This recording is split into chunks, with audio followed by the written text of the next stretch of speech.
ஆகிய துணை ஜீவ சகோதர சகோதரிகள் அனைவருக்கும் எனது அன்பான நமஸ்காரம்.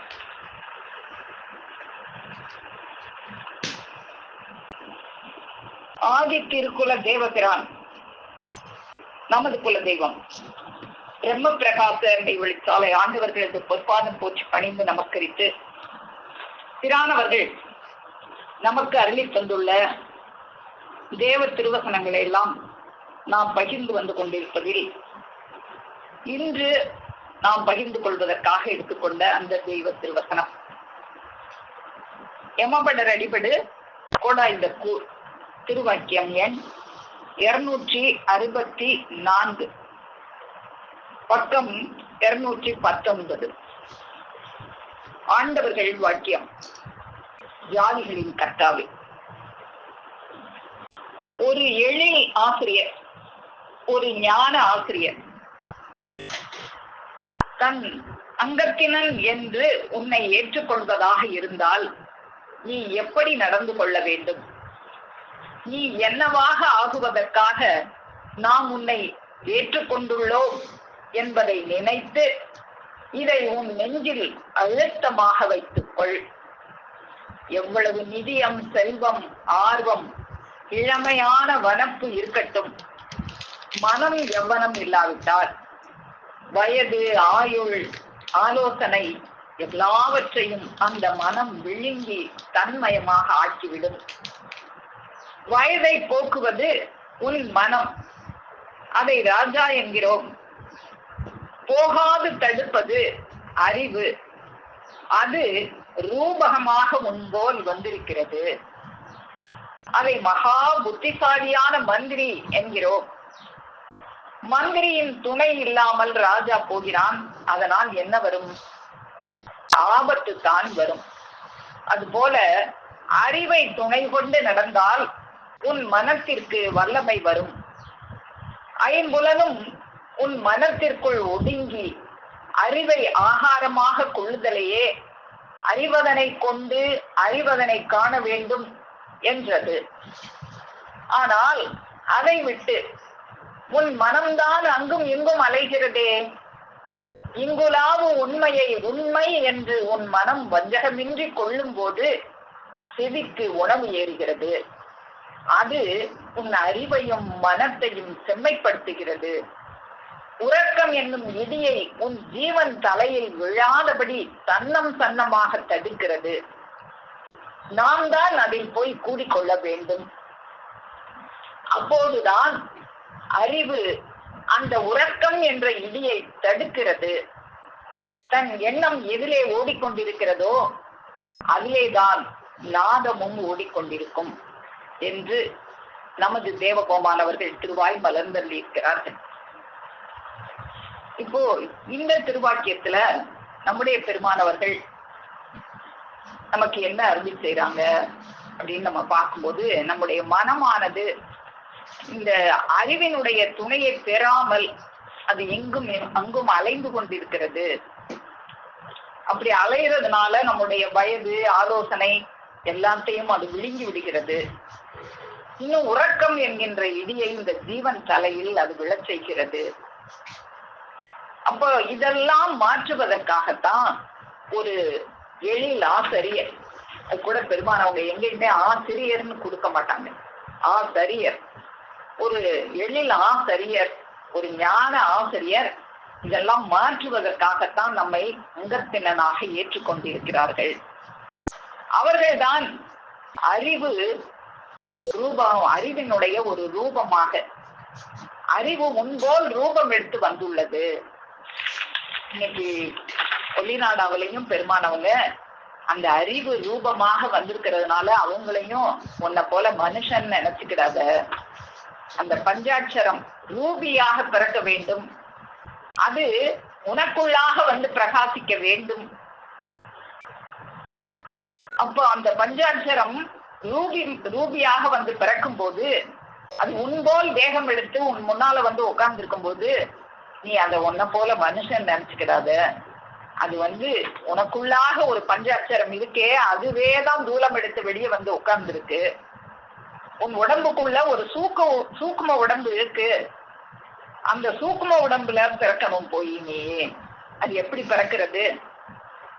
அது ஒரு தாயினுடைய கர்ப்பத்துல பிறக்கிறது போல அதுவும் ஒரு கர்ப்பத்துல பிறக்கணும் அப்படின்லாம் சொல்லி பெருமானவர்கள் இன்னைக்கு நமக்கு இப்படி எல்லாம் நான் சொல்றேனே, என்கிட்ட பேசி நீ ஜெயிச்சிருவியா, நான் கிழவன் பாக்குறியா?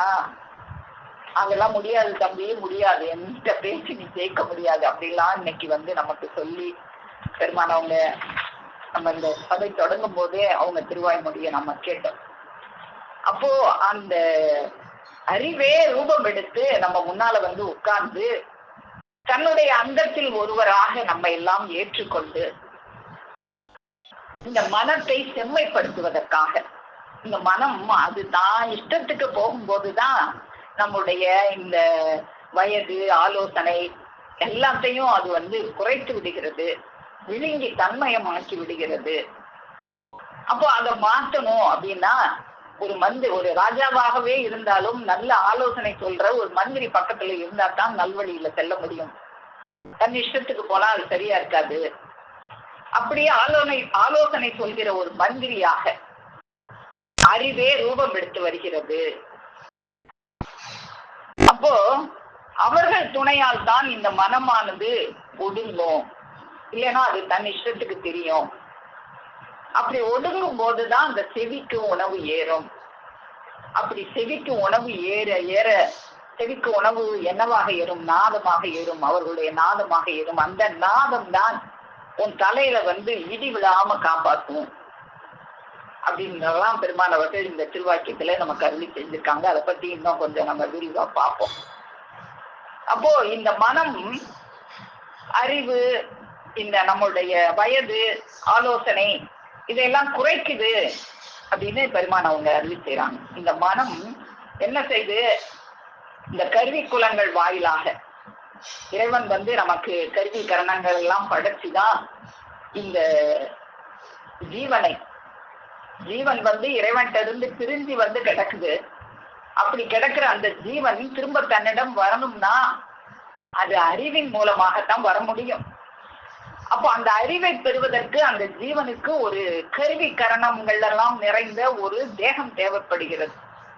அதனால இறைவன் இந்த ஜீவன் மேல இறக்கப்பட்டு இந்த ஜீவனுக்கு கருவி கரணங்கள் எல்லாம் கொடுத்து, இந்த கருவி கரணங்கள் மூலமாக நீ அறிவை பெற்று திரும்ப என்னோட சேரு அப்படின்னு சொல்லிதான் அவங்க அந்த கருணையால இந்த கருவி கரணங்களை எல்லாம் கொடுத்து அனுப்புறாங்க. இப்போ அந்த கருவி கரணங்கள் எதுக்காக கொடுக்கப்பெற்றது? அறிவை பெறுவதற்காக மட்டுமே கொடுக்கப்பட்டது, வேற எதுக்கும் கொடுக்க பெறவில்லை. ஆனால் இந்த மனம் என்ன செய்கிறது? அந்த கருவி கரணத்தை வேற வேற காரியங்களுக்கு, வேற வேற வியாபாரம், வேற வேற தொழில் செய்வதற்கு பயன்படுத்தி அந்த இறைவன் ஒரு முதலை கொடுத்து நம்மளை இந்த பூமிக்கு அனுப்பி வச்சாங்களே, அந்த முதலை எல்லாம் நஷ்டமடைய செய்து கொண்டிருக்கிறது. அப்போ அந்த கருவி கரணம் அப்படின்னா என்னன்னு நமக்கு தெரியணும் இல்லையா? இறைவன் நமக்கு நிறைய கருவிகள்லாம் கொடுத்துருக்காங்க. அதுல அகற்கருவிகளும் இருக்கு, புறக்கருவிகளும் இருக்கு. உங்களுக்கு தெரியும் புறக்கருவிகள்லாம் என்ன? இந்த மெய், வாய், கண், மூக்கு, செவி, இது எல்லாமே புறக்கருவிகளாக இருக்கிறது. இந்த புறத்துல இருக்கு, இந்த தூரத்துக்கு புறத்துல இருக்கிறதுக்கு பேரு கருவிகள். அதே மாதிரி நம்மளுடைய அகத்திலையும் சில கருவிகளை வச்சிருக்காங்க. அந்த கருவிகளுக்கு பேருதான் கரணங்கள். மனம், புத்தி, சித்தம், அகங்காரம் இதெல்லாம் அந்த கரணங்கள் அப்படின்னு நம்ம பார்த்திருக்கோம் ஏற்கனவே. அப்போ இந்த இறைவன் அதுவும் கருவிதான். அகத்துல இருக்கும்போது அதன் பெயர் கரணங்கள், புறத்தில் இருக்கும்போது அதன் பெயர் கருவிகள். அதுதான் நமக்கு பெருமானவர்கள் இந்த கருவிகளையும் கரணத்தையும் கொண்டு அறிவை பெறணும், அதுக்குதான் கொடுக்க பெற்றது. அதை வச்சுக்கிட்டு நாம வேற வியாபாரம் செஞ்சுக்கிட்டு இருக்கோம் அப்படின்னு சொல்லி நமக்கு பெருமானவர்கள் அமிர்தகலை ஞான போதத்துல கரணமுடன் கருவி தத்தே வங்களென்றும் கடத்தின் தொழில் மனத்தின் வியாபாரம் என்றும் அப்படின்னு இந்த கருவி கரணத்தை வச்சுக்கிட்டு நீ இந்த கடத்தின் தொழில் வியாபாரம் என்னென்னமோ வியாபாரம் செஞ்சுக்கிட்டு இருக்கிற அப்படின்னு சொல்லி நமக்கு எடுத்து கொடுத்துப்பாங்க. அப்போ இந்த கருவிகள் மூலமாக இந்த மனம் என்ன செய்கிறது? அப்படியே மேஞ்சி மேஞ்சி மேஞ்சி என்னென்ன அதுக்கு புலப்படுதோ அவ்வளத்தையும் உள்ள வாங்கி அந்த சித்தத்துக்கு அனுப்புகிறது. இந்த சித்தம் அதெல்லாம் புத்திக்கு அனுப்புகிறது. இந்த மனம் புத்திக்கு அனுப்புகிறது. இந்த புத்தி அதை சித்தத்துக்கு அனுப்புகிறது. சித்தம் தான் அது அனுப்புகிற எல்லாத்தையும் பதிஞ்சு பதிஞ்சு வைக்கக்கூடிய ஒன்றாக இருக்கிறது. அப்புறம் அகங்காரம் ஒண்ணு இருக்கே, அந்த பதிஞ்சதை வச்சு நம்மளை செயல்படுத்த தூண்டுகிறது. இப்படி எல்லாம் ஒரு ஒரு வியாபாரம் நமக்குள்ளாக நடந்து கொண்டே இருக்கிறது. அந்த வியாபாரம் நல்ல ஒரு வியாபாரமா இருந்தா பரவாயில்லையே, அது நஷ்டமான வியாபாரமால இருக்கு அப்படின்னு நமக்கு பெருமான் அவங்க எடுத்து கொடுத்துருப்பாங்க.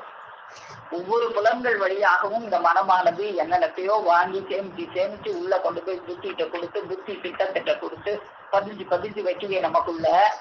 அது என்ன செய்யுது அந்த வியாபாரம்னா, இறைவன் நமக்கு ஒரு மூலதனம் கொடுத்து அனுப்பியிருக்காங்களே, அதை நஷ்டம் அடைய செஞ்சு மேலும் கடன் வாங்கும்படியில செஞ்சு விடுது. உன் பார்வையின் வியாபாரமும், உங்கள் கேள்வியின் வியாபாரமும், உங்கள் நுகர்தலின் வியாபாரமும், உங்கள் சுவையின் வியாபாரமும், உங்கள் உணர்ச்சியின் வியாபாரமும், உங்கள் மனத்தின் வியாபாரமும், உங்கள் ஆராய்ச்சியின் வியாபாரமும், இப்படி எல்லா வகையாகிய உங்கள் வியாபார மாளிகையில் தனித்தனி ஒவ்வொன்றிலும் அதிகமான வியாபாரம் நடத்தி கொண்டு வருகிறீர்கள்.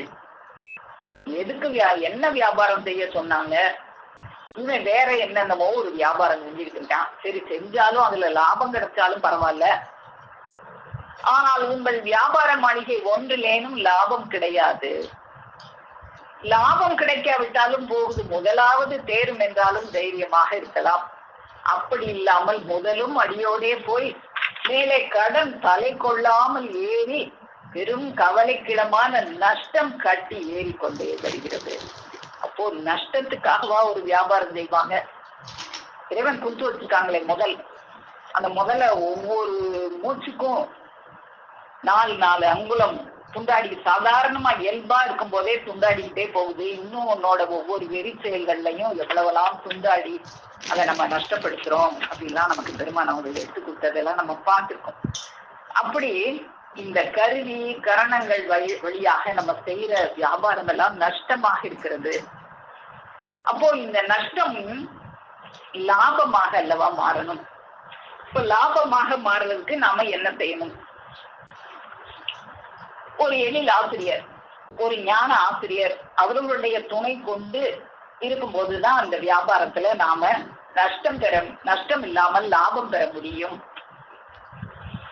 அப்போ எல்லாருடைய அகப்புற கருவிகள், அந்த அகப்புற கருவிகள் தான் நம்ம பார்த்தோம். கருவி, அகக்கருவி கரணங்களாக இருக்கு, புறக்கருவிகள் கருவிகளாக இருக்கு.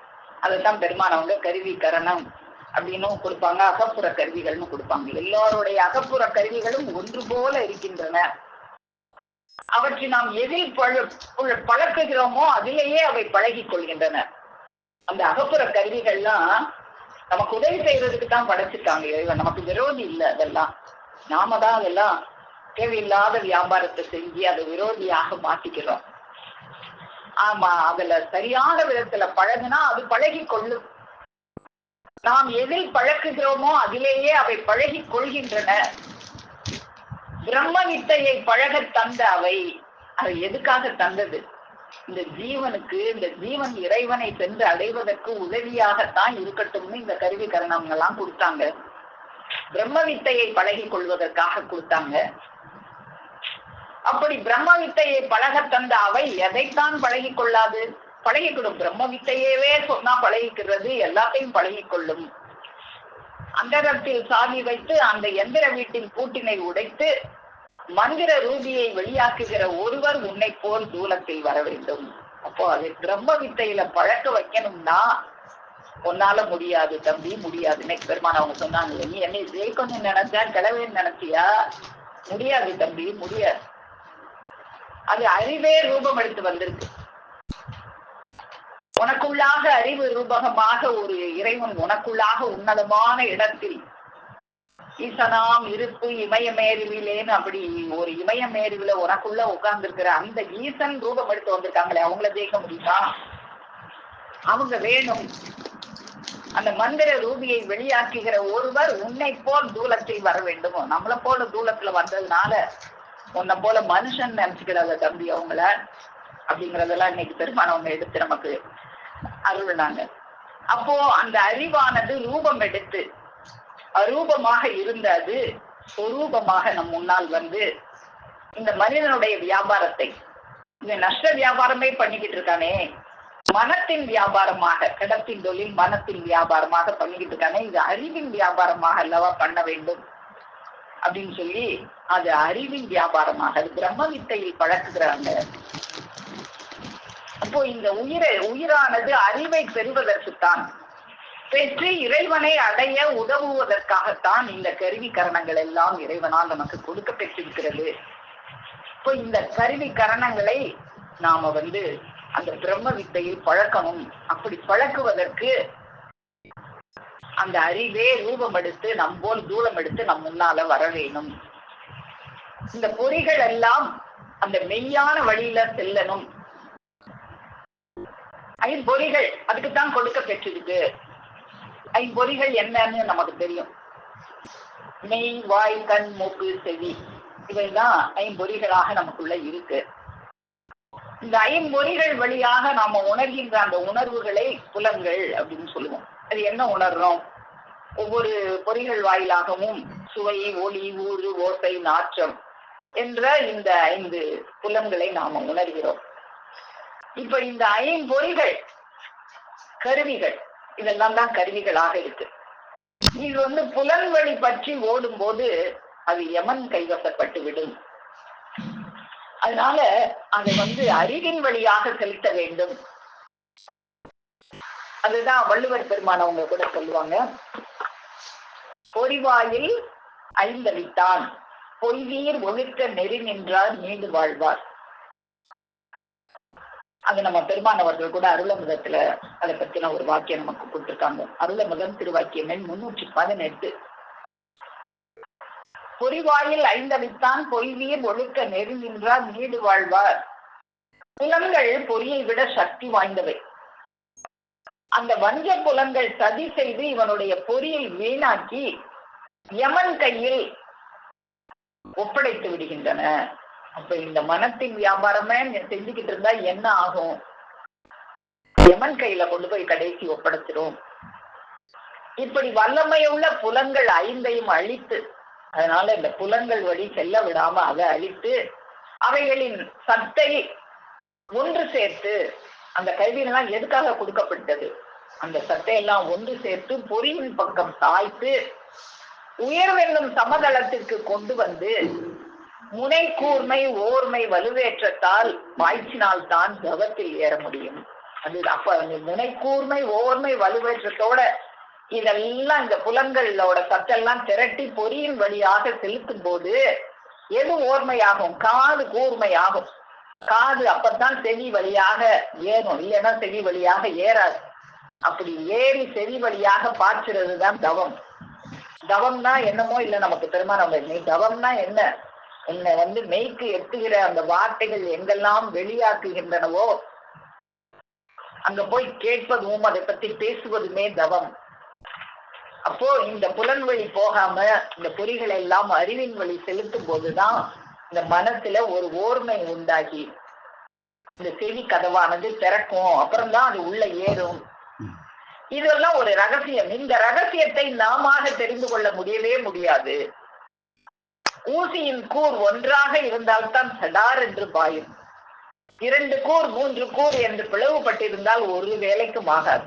ஊசி மொன கூர்மையா இருந்தா தானே அதை நம்ம எதுலையும் பாய்ச்சி அதை உபயோகப்படுத்த முடியும்.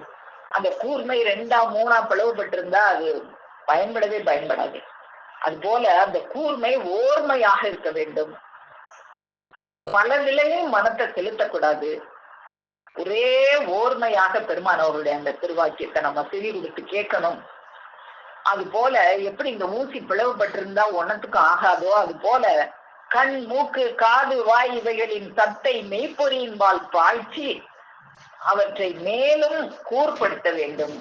எல்லா சக்திகளையும் இந்த மெய்ப்பொறியின்பால் பாய்ச்சி அதை நாம கூர்மைப்படுத்தணும்.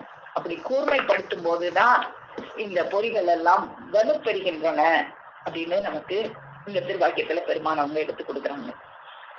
அப்போ இந்த ஐம்பொறி மெய் வாய் கண் மூக்கு செவி அப்படின்னு பார்த்தோம். இந்த மெய் அப்படிங்கிறதுக்கு இந்த தூலம் அப்படின்னு சொல்லுவாங்க. இந்த தூலம் தான் பொய்யாச்சே, அப்புறம் எப்படி இது மெய்ன்னு சொல்ல முடியும்? அப்போ இது இல்ல, அது மெய்யான ஒரு தேகம் நமக்குள்ள இருக்கிறது. அதைத்தான் இன்னைக்கு பெருமானவங்க கூட ஒளிநாட உனக்குள்ளாக ஒரு சூக்கும தேகம் இருக்கிறது, அதை எப்படி பெற முடியும்? காசு கொடுத்து பெற முடியுமா? அதுக்கெல்லாம் அந்த பருப்புக்கெல்லாம் வேகாது.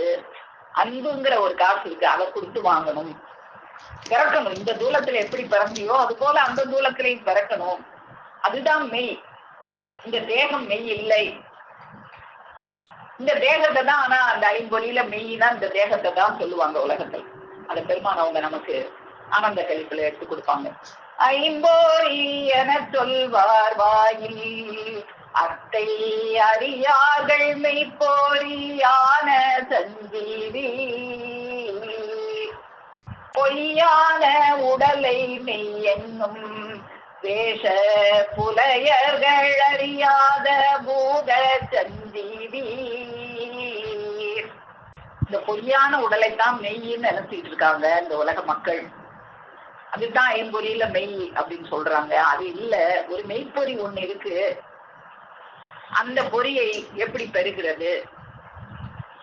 இந்த கருவி கரணங்கள் இந்த பொய்யுடலை விட்டு அந்த மெய்யுடலில், இந்த கருவி கரணங்கள் வைக்கப்பட்ட இந்த பொய்யுடலை விட்டு அந்த மெய்யுடல்லையும் கருவி கரணங்கள்லாம் இருக்கு. அந்த கருவி கரணங்கள்ல நீ வாழ பழகணும். இந்த கருவி கரணங்கள் ஓய்ந்து அந்த கருவி கரணங்கள்ல நம்ம வாழ பழகணும், அதுல புரிந்து கொள்ளணும். இருளி நீ எழுப்பி முன்னிறுத்தி கற்ப ஏகாந்த மாய்மன திருத்தும் சஞ்சீவி, கருவி கரணமும் ஓய்ந்திடவே கதி காட்ட வென்றே தீனம் தீட்டும் சஞ்சீவி. இந்த கருவி கரணம், இந்த கருவி கரணங்கள் எல்லாம் ஓய்ந்து இதுலயே வாழாம அந்த மெய்யான உடல்லையும் கருவி கரணங்கள் எல்லாம் இருக்கு, அதுல நீ வாழ பழகணும். இந்த கருவி கரணத்தின் பதிவு நம்ம பார்த்துமே, இந்த கருவி வழியாக மனம் வந்து என்னென்னமோ உள்ள கொண்டு போய் விஷயங்களை எல்லாம் வாங்கி அது புத்திக்கு அனுப்பும், புத்தி வந்து சித்தத்துக்கு அனுப்பும், சித்தம் வந்து அதை பதிஞ்சு வச்சிருக்கோம் அப்படின்னு பார்த்தோமே. அப்படி இல்லாம நம்ம அந்த சூக்கும தேகத்துல வாழும்போது அது இந்த கருவி கரணத்துக்கு போகாது. அது வந்து அதனாலதான் அப்படி சூக்கும தேகத்துல நாம வாழலாம் காட்டுறதுக்காகத்தான் இந்த மனிதனுக்கு கனவு எல்லாம் எடுக்க வைக்கப்பட்டதுன்னு நமக்கு தெய்வ அருளி செஞ்சிருப்பாங்க. இப்போ நம்ம ஒரு கனவு காணும் போது சில நேரம் கனவுல நிறைய என்னென்னமோ நமக்கு தெரியும். முடிச்ச பிறகு ஏதோ கனவு கண்டோம்னு தெரியும், ஆனா என்னன்னு தெரியாது. ஏன் அது என்னன்னு தெரியாது அப்படின்னா, அது இந்த கருவி கரணங்கள் வழியாக அந்த சித்தத்தில் பதிய வைக்க பெறவில்லை. அது வேறொரு உடல்ல வாழ்ந்தோம். நம்ம கனவுல வாழும் போது இந்த உடல்ல வாழல, அந்த சூக்கும உடல்ல வாழ்ந்தோம். இப்படித்தான் நீ சூக்கும உடல்ல வாழ போற காட்டுறதுக்காகத்தான் கனவு எடுத்து வைக்க பெற்றது. அதனாலதான் அது இந்த கருவி கரணங்கள்ல பதிச்சு வைக்கப்படாததாலதான் நமக்கு வந்து ஒவ்வொரு நேரம் என்னமோ கனவு கண்டோம், ஆனா என்னன்னு சொல்ல தெரியல அப்படின்னு நம்ம சொல்றோம். அப்போ இந்த கருவி கரணங்கள் கொடுக்க பெற்றது இந்த உயிரானது அந்த மெய் தேகத்தில் குடியேறும் அறிவை பெறுவதற்காக மட்டுமே தான் இந்த கருவி கரணங்கள் கொடுக்க பெற்றது. வேற எதுக்காகவும் இந்த கருவி கரணங்கள் கொடுக்க பெறவே இல்லை. ஆனா நாம தான் அதை தவறுதெல்லாம் பயன்படுத்திட்டே இருக்கிறோம். அது எதுக்காக கொடுக்கப்பட்டது? அந்த தேகத்தை பெறுவதற்காகத்தான் கொடுக்க பெற்றது. வாக்கிரந்த பூரணமாய் மறை கப்பாலாய் எல்லாமாய் அல்லதுமாய் இருக்கும் அந்த பரம ரகசியத்தை, அந்த பரம ரகசியம் என்பது எது? நமக்குள்ளாக இருக்கும் அந்த சூக்கும தேகம், அந்த செவ்வான் தேகத்தை, அந்த சிவபரம சுடரை, மங்களத்தை, குறைவற்ற முதலாகிய கோடி கோடி கால கோதற்ற வாழ்வை கைகோட்டு அனுபவிக்கத்தான் அதற்கான உதவி உபகரணங்களோடு, அதுக்கான உதவியாதான் இந்த கருவி கரணங்கள் எல்லாம் கொடுக்க பெற்றது. அதற்கான உதவி உபகரணங்களோடு இந்த மனிதனானவன் அனுப்ப பெற்று வந்துள்ளான். இந்த கருவி கரணங்கள் எல்லாம் அந்த செவ்வான் தேகத்தை, அந்த பரம ரகசியத்தை பெறுவதற்காகத்தான் கொடுக்க பெற்றது. அதை நிரூபித்து அவனை அந்த எல்லையில் குடியேற்றவே நாம் வந்துள்ளோம். அப்ப அந்த எல்லையில குடியேறதுக்கும் ஒன்னால முடியாது தம்பி. அதுக்கு ஒரு ஆசான் அவர்கள் துணை வேண்டும். அவர்களுடைய அங்கத்தினனாக நீ மாற வேண்டும். அப்போ அந்த உடலை இப்பவே அந்த உடலுக்குள் புகுந்து புகுந்து நாம பழகி கொள்ள வேண்டும். அப்பதான் இந்த தேகத்தை விடும்போது அந்த தேகத்துக்குள்ள போய் நம்ம புகுந்துக்கலாம். இல்ல அப்படின்னா தானாகவே அழகை தேகம்னு ஒண்ணு வந்துரும். அதுல நீ புகுந்து கொள்ள வேண்டியது வந்துரும். அதனால இப்பவே அந்த தேகத்துல நீ புகுந்து புகுந்து பழகிக்கோ. இப்போ நீ வாழ்றிய வாழ்க்கை, அதுக்கு இந்த தேகம் போதும். இது நித்தியமான வாழ்க்கை இல்ல. இதுக்கப்புறம் ஒரு நித்தியமான வாழ்க்கை இருக்கு. கல்பாந்த கோடி கால வாழ்க்கை முக்கியமா, உனக்கு இந்த வாழ்க்கை முக்கியமான்னு பெருமானவங்க என்னை கூட கேட்டாங்க. அப்போ அந்த வாழ்க்கை வாழ்வதற்கு ஒரு தேகம் வேணுமே. அதை நமக்கு கோடாயிரத்து திருவாக்கிய 29 எடுத்து கொடுத்திருப்பாங்க. ஒரு தாசில்தார் வேலை பண்ண, ஒரு டாக்டர் வேலை பண்ண இந்த அழி உடல் போதும். அதுக்கெல்லாம் இந்த உடல் போதும். ஆனால் தேவ திருச்சந்நிதிக்கு ஏற எந்த ஆயுதத்தாலும் அழிக்க முடியாத வைர உடல் ஒன்று வேண்டும். அது எங்கேயெல்லாம் இல்ல, அது உன் சொந்த சொத்து, உனக்குள்ளாகத்தான் இருக்கு. நீ காணா போட்டு நிக்கிற, நான் அதை எடுத்து கொடுக்கறதுக்காக வந்தேன் பெருமானவங்க அருள் செய்வாங்க. அது போல அது உன் கேசாதி பாதம் வரை நிறைந்திருக்கிறது. அதற்கு சூக்கும உடல் என்றும் விஸ்வரூப உடல் என்றும் பெயர். அது எந்த அக்கினியாலும் தணிக்கப்படாதது, எந்த ஜலத்தாலும் கரைக்கப்படாதது, அதற்கு விசர்வை இல்லை, புழுப்பூச்சி போய் ஒட்டாது, என்றும் தேவ திருமணம் வீசுவது, தேவ நாட்டிற்கு செல்லும் அந்த உடலை பிரிப்பது, பிறகு இந்த அழி உடலில் சேர்ப்பது ஆகிய செயலை ஒரு குருநாதர் சந்நிதியில் பழக வேண்டும். அப்போ அந்த தேகத்துக்குள்ள போய் புகழணும். அப்புறம் பிரிச்சு திரும்ப இந்த தூலத்துல வரணும். ஏன்னா நாம இப்ப இந்த தூலத்துல தானே இப்போ ஒரு நாளைக்கு நிரந்தரமா அதுல குடியேற போறோம். அது வரைக்கும் இந்த தூலத்தை விட்டு பிரிஞ்சு அந்த தூலத்துல புகழவும், அங்கேயும் போய் நீ விளையாடலாம், இங்கேயும் போய் விளையாடலாம் பெருமான் அவங்க அறிவி தருவாங்க. அது போல அதை பழக்கி தர்றதுக்கு, அப்படி அங்கேயும் இங்கேயுமா விளையாடுறதுக்கு பழக்கி தர்றதுக்கு ஒரு குருபெருமான் அவர்களுடைய துணை வேண்டும். இந்த செயலுக்கு பெயர் தான் பிரம்ம வித்தை. நம்ம பார்த்தோமே, உன்னுடைய கருவிகள் எல்லாம் அதுக்காக தான் கொடுக்கப்பட்டது. அந்த கருவி பிரம்ம வித்தையை பழகி கொள்வதற்காகத்தான் கொடுக்கப்பட்டது. அதுல நம்ம பழக்கினா அது பழகிக்கிறோம். நாம தான் அதை பழக்கி வைக்க வேணும். நமது திருமறை அனைத்தும், வேதாந்தம் அனைத்தும், நமது அனுபவம் அனைத்தும் இதைத்தான் குறிப்பிடுகின்றன. இந்த செயலுக்கு பிரம்ம வித்தை என்ற பெயர். மனித உடல் எடுத்த பிரயோஜனம் இதை உணர்ந்து கொள்வதே ஆகும். மனித உடல் எடுத்ததே இதுக்குதான், அந்த தேகத்தை பெறுவதற்குத்தான், வேற எதற்கும் இல்லை. டாக்டர் ஆகுறதுக்கும் தாசில்தார் ஆகுறதுக்கும் அதுக்கு இல்ல. அதுக்கு இந்த தூலம் போதும் அப்படின்னா இந்த தூலத்திலேயே வாழ்ந்துட்டு இப்படி நான் டாக்டரு, நான் தாசில்தாரு, நான் நாட்டு மந்திரி, ராஜா அப்படின்னு சொல்லிட்டு அப்படியே செத்து எமங்கிட்ட போறதுக்காக இல்ல. இந்த கருவி கரணங்கள்லாம் அதுக்காக கொடுக்க பெறலை. இதை உணர்ந்து கொள்வதே ஆகும். இந்த தூலம் எடுத்த பிரயோஜனம் இதை உணர்ந்து கொள்வதே ஆகும். உன்னுடைய உடலில் இருக்கும் இந்த பிரம்மாண்டமான சூக்கும தேகத்தை நீயே பிரித்து பக்குவப்படுத்தி, அந்த சூக்கும தேகத்தை இந்த தூல தேகத்திலிருந்து பிரித்து பக்குவப்படுத்தும். அது பக்குவப்படும் போதுதான் அதுல நம்ம செவி கதவு திறக்கும். அது பக்குவப்படாத வரைக்கும் செவி கதவு திறக்காது. அது பக்குவப்படுத்துறதுக்கு தான் இந்த கருவி கரணங்கள் எல்லாம். கருவி கரணங்கள் கண்டதுலையும் செலவழித்து கண்ட பதிவை உள்ள வைக்காம அதை அந்த ஓர்மைப்படுத்தி அந்த செவி கதவை திறந்து எதை கேட்கணுமோ அதை கேட்டு அந்த பதிவுகளை உள்ள பதிய வைக்கும் போதுதான் பக்குவப்படும் இந்த ஜீவன். அப்படி ஜீவனை பக்குவப்படுத்தி பழக்கணும். அப்படி ஜீவனை பக்குவப்படுத்தி பழகும் போதுதான் அந்த ஜீவன் இறைவனை சென்றடையும். இல்லைன்னா கடுவாயாகிய யமன் கையில் சிக்குவாய். அவன் குரங்கு கையில் பூமாலை கிடைத்தது போல பீத்து பீத்து எறிவான். அப்பொழுது நரகம்தான் உனக்கு கதி. இப்போ இந்த கதி வேணுமா இல்ல அந்த நற்கதி வேணுமா? எந்த கதி வேணுமோ அதுக்கு தகுந்தாப்புல நீ தான் அதை பழகி வைக்கணும். இந்த ஒரு வேலைக்கு தான் மனு பிறந்தது, வேற எதுக்கும் மனு பிறக்கல. இந்த ஒரே வேலைக்குத்தான் மனுஷன் வந்தது. இந்த கருவி கரணங்கள் எல்லாம் கொடுக்கப்பட்டது இந்த ஒரே வேலைக்கு தான். நீ அதோட மத்த வேலையும் செஞ்சுக்கிட்டு இருக்க, அதை பெற்ற பிறகு நீ மத்த வேலை செய்யி. ஆனா மத்த வேலையே செய்யறதுலயே குறியா இருக்காத. மனு பிறந்தது இந்த ஒரே வேலைக்குத்தான். அந்த நித்திய உடலை, அந்த வாசனை உடலை பெறுவதற்கே இவன் பிறந்தான்.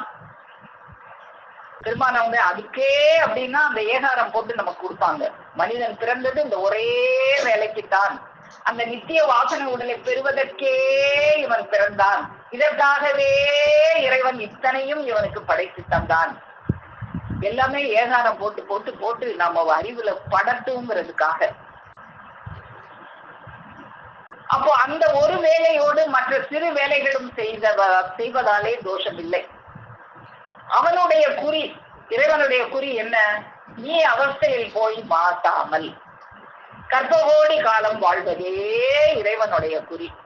ஆனா உன்னுடைய குறியும் அப்படி இருக்கணுமே.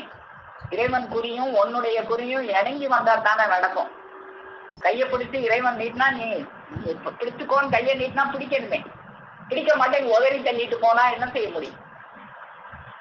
நீ எந்த வேலையும் செய்யலாம், எந்த பெருமையும் தேடலாம், ஆனால் உன் சொந்த வேலையை நீ கட்டாயம் செய்து முடிக்க வேண்டும். மனிதனுக்கு அவசியமான வேலை என்னது என்று தெரிந்து கொண்டோம் அல்லவா? இந்த ஒரு செயல் கெட்டியாக நம் நினைவு காணால் போதும் எல்லாம் படித்தது போலாகும். அப்போ இந்த ஒரு வேலைக்கு தான் மனுஷன் வந்தானே தவிர வேற வேலைக்காக இவனை இறைவன் அனுப்பவில்லை. அப்போ இந்த மனம் போன போக்குல வியாபாரம் நாம செஞ்சுக்கிட்டே இருந்தோம்னா நஷ்டம்தான், நரகம்தான். அப்போ அதை மாற்றி நமக்கு அந்த நித்திய வைரமணி தேகம், அதை ஒருத்தவங்க அறிவு ரூபத்துல வந்த ஆசான் அவர்கள் அறிவிக்க நாம அதை அறிந்து கொண்டோமானால் நம்மளுக்கு அந்த நஷ்டத்தை நாம தவிர்க்கலாம். அப்போ நாம அதுக்கு என்ன செய்யணும்?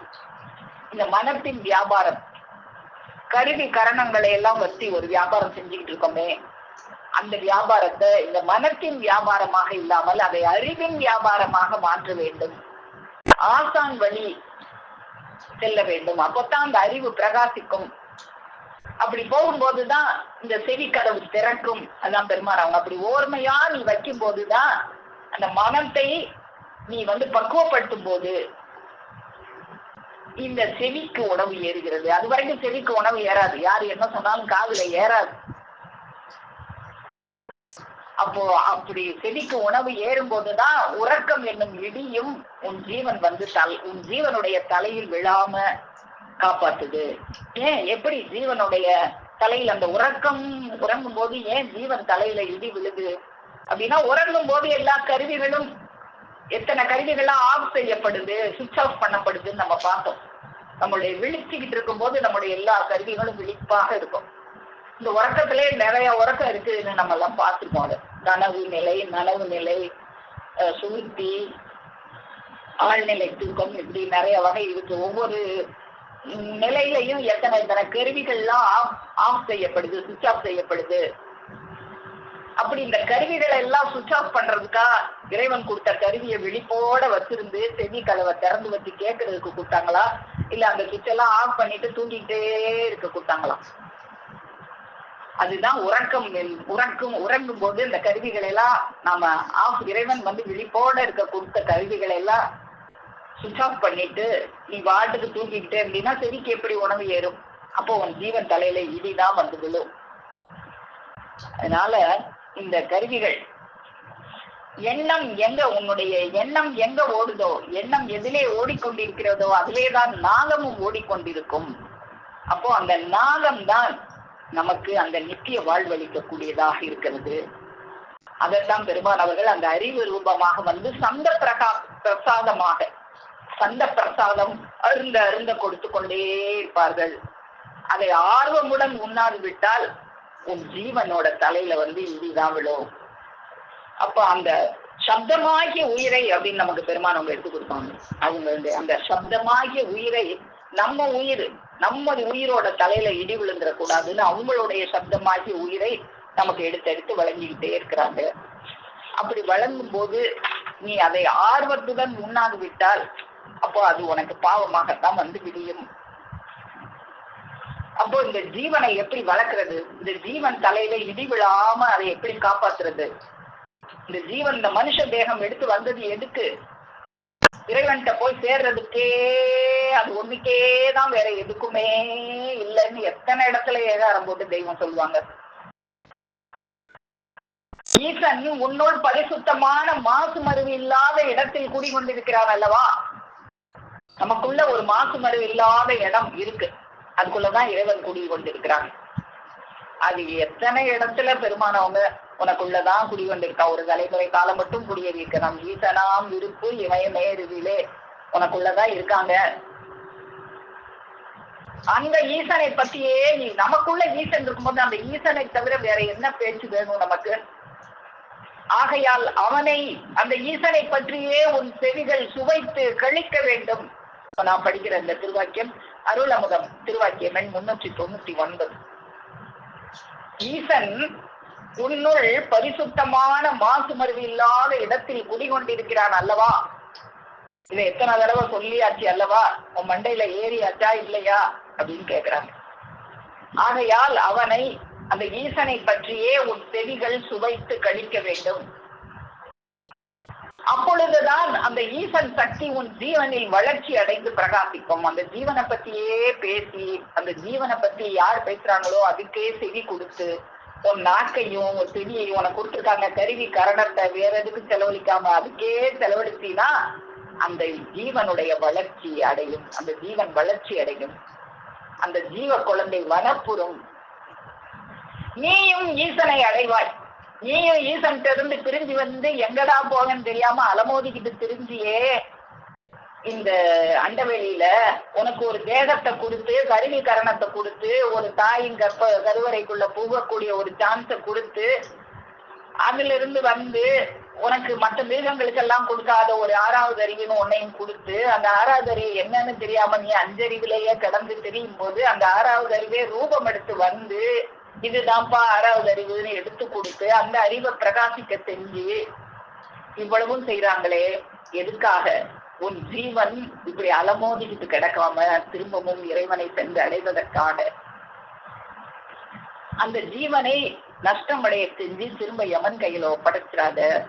அருமையான மனித தேகம் கிடைச்சிருக்கு, ஏமாந்து விட்டுறாத. அந்த ஜீவனை வளர்ச்சி அடைய செய். நீயும் அப்படி செய்யும் போது நீயும் ஈசனை அடைவாய். இல்லாவிட்டால், செவி உணவு பருகாவிட்டால் யமனிடம்தான் நீ தள்ளப்படுவாய். அதான் வேணும். அவன் என்ன செய்வான்? குரங்கு கையில கிடைச்ச பூ மாலை மாதிரி பிச்சு பிச்சு எறிவானே, அதான் வேணும் நமக்கு. அதுவும் அன்றி நீ செவி உணவு பருக பருக ஈசனுடைய அனுகிரகம் கிட்டும். அப்படி ஈசனுடைய அனுகிரகம் கிட்ட கிட்ட உன் மூச்சு துண்டாடுவது நிறுத்த பெற்று உன் சுவாசம் வெளியே போகாமல் தங்கும். இதுதான் நஷ்டமடையாமல் லாபகரமான வியாபாரம். நீ அந்த செவி உணவு பருக பருக நீ வந்து உலக பேச்சுக்காக நீ எவ்வளவு பேசுறியோ அவ்வளவுக்கு உன்னுடைய மூச்சு வீணாகும், உன்னுடைய ஜீவன் நஷ்டமடையும். ஆனா நீ வந்து இந்த உன் ஜீவன் வளர்ச்சி அடையக்கூடிய இந்த பேச்சை பேசும்போது நீ எவ்வளவுதான் கத்தி கத்தி பேசினாலும், என்ன செஞ்சாலும் உன் ஜீவன் நஷ்டமடையாது, உன் மூச்சு விரயமாகாது. ஈசனுடைய அனுகிரகம் வேற கிடைக்கும். நம்மளை பத்தி பேசுறாங்களே, நம்மளை நினைக்கிறாங்களே நம்ம பிள்ளைங்க அப்படின்னு இறைவனுடைய அனுகிரகம் கிடைக்கும். இறைவனுடைய அனுகிரகத்துக்காகத்தானே நம்ம எல்லாம் பாடுபட்டு இருக்கோம். அதை பெறுறதுக்கு ஒரு எளிமையான வழியை பெருமாள் அவங்க எடுத்து கொடுக்குறாங்களே. உன் மூச்சு துண்டாடுவது நிறுத்த பெற்று உன் சுவாசம் வெளியே போகாமல் தங்கும். சதா ஈசன் சுவையையே செவிகளுக்கு விருந்தளித்து வந்தால் சுவாசம் கட்டுப்பட்டு நிஷ்டைக்கும் தவத்திற்கும் வழி பிறக்கும். அதுதான் நிஷ்டை, அதுதான் தவம். பெருமானவங்களை பத்தி நம்ம இப்ப பேசிக்கிட்டோம், கேட்டுக்கிட்டு இருக்கோமே. இப்பதான் நம்ம வந்து நிஷ்டையில இருக்கோம், தவத்துல இருக்கிறோம். அது உன் ஆசாம் தயவால் தான் நடக்க வேண்டும். அவங்களுடைய தயவால தானே நடக்குது. அவங்க சொல்லாம நமக்கு ஏதாவது பேச தெரியுமா? இல்லைன்னா என்ன பேச்சு பேசிக்கிட்டு இருக்கோம்? அவர்களுடைய அன்பை பெற்று உன் பக்கம் அவர்கள் அன்பை பாயும்படி செய்து கொள்ள வேண்டும். அப்ப அதுக்கு ஒரே வழி என்ன? அவங்களுடைய அன்பை பெற்று உன்னுடைய அன்பை அவர்கள் மேல் பாய செய்யும் போது அவர்களுடைய அன்பு உனக்கு கிட்டும். அப்ப நாம செய்ய வேண்டியது என்ன? அவர்களுடைய அன்பை பெறுறது எப்படி? அது ஒண்ணுதான் நமக்கு நோக்கமாக இருக்கணுமே தவிர, அந்த அன்புதான் நமக்கு எல்லாத்தையும் பெற்று தருகிறது. அந்த அன்பு மூலமா தான் இதை பெற முடியும்னு நம்ம இன்னைக்கு பெருமாள் அவங்க ஒளிநாடாவில் சொல்றதையும் கேட்டோம். அப்போ இந்த உயிர் நன்மை அடையணும். இந்த உயிர் நன்மை அடைகிறதுக்கு அதுக்கு சப்தமாகிய உயிரை அவங்க தூளமெடுத்து வந்து நமக்கு கொடுக்குறாங்க. நம்ம உயிரே தான் தூளமெடுத்து நம்ம முன்னால வந்து உட்காருது. உன்னுடைய உயிர் எங்க இருக்கு? உன்னுடைய ஜீவன் எங்க இருக்கு? உனக்குள்ளாகத்தான் இருக்கு. உனக்குள்ள ஒரு பரிசுத்தமான இடத்துல இருக்கு. அதுவே மூலம் எடுத்து உன் முன்னால வந்து உட்காருது. குருவாக, சத்குரு பெருமானாக. அதை நமக்கு பெருமான் அவங்க கோடாயுதக்கூர் இளமையிலே கற்றுக்கொள்ள வேண்டிய 4 பாடங்கள், அதில் 4வது பாடமாக அருள் செய்வாங்க. அப்படி தேடி ஒரு சத்குரு பெருமானை தேடி கொள்ள வேண்டும். நீ மனித தூரம் எடுத்து தேட வேண்டிய தேட்டு இதுதான். ஒருவன் தூரம் எடுத்து தேட வேண்டிய தேட்டு என்ன? ஒரு சத்குரு பெருமானை தேடி அடைந்து, அவங்க யாரு? அவங்க வந்து இறைவனால் முத்தரிக்க பெற்று இப்பூமிக்கு அனுப்ப பெற்றுள்ளவர்கள். அப்படி அனுப்ப பெற்று வந்துள்ள சத்குரு பெருமானை இவன் தேடி அடைந்து அவர்களுக்கு இரக்கத்திற்கு ஆளாக வேண்டும். ஒருவன் தூரம் எடுத்து தேட வேண்டிய தேட்டு இதுதான். வேற எந்த தேட்டும் இல்லை. இந்த தேட்டு தான் நீ தூரம் எடுத்து தேட வேண்டியது. ஏன்? அவங்கதான் உன் உயிரா இருக்காங்க.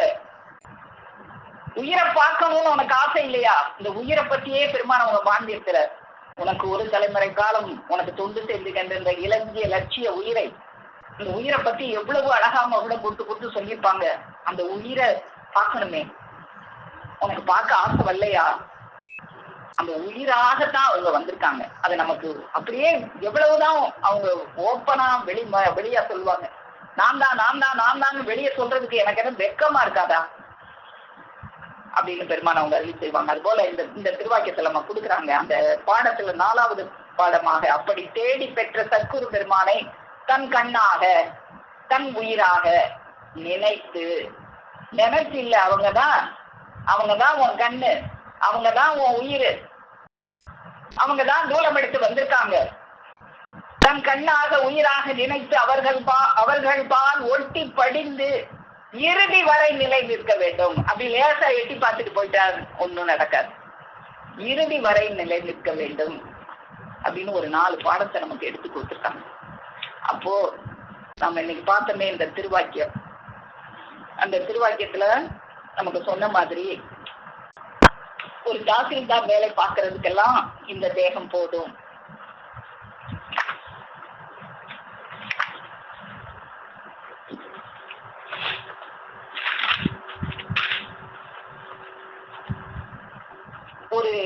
இந்த மனத்தின் வழியாக நம்ம ஒரு வியாபாரம் செஞ்சு ஒரு பெரிய நஷ்டத்துக்கு ஆளாக்கிட்டு இருக்கோம். இந்த கருவி கரணங்களை எல்லாம் கடத்தின் தொழில், மனத்தின் வியாபாரம்னு ஏதோ கண்ட வியாபாரம் செஞ்சு வீணாக்கிட்டு இருக்கிறோம். அப்படி வீணாக்க கூடாதுங்கிறதுக்காகத்தான் ஒரு எழில் ஆசிரியர், ஒரு ஞான ஆசிரியர் அந்த நமக்குள்ளாக உயிராக ஒரு தலைமுறை காலம் துணி கொண்டிருக்கிறேன். அதுவே தூரம் எடுத்து இறக்கப்பட்டு வந்து நம்மை அங்கத்தினனாக ஏற்றுக்கொண்டால், என்ன காரியத்துக்காக நம்மளை அப்படி அங்கத்தினனாக ஏற்றுக்கொண்டார்கள்? அவங்க லாபத்துக்காகவா? எதுக்காக நம்மளை அங்கத்தினனாக ஏற்றுக்கொண்டார்கள்? அதுக்கு நாம என்ன செய்ய வேண்டும் அப்படின்னு உன் நெஞ்சில் அழுத்தமாக ஊனி வைத்துக்கொள்.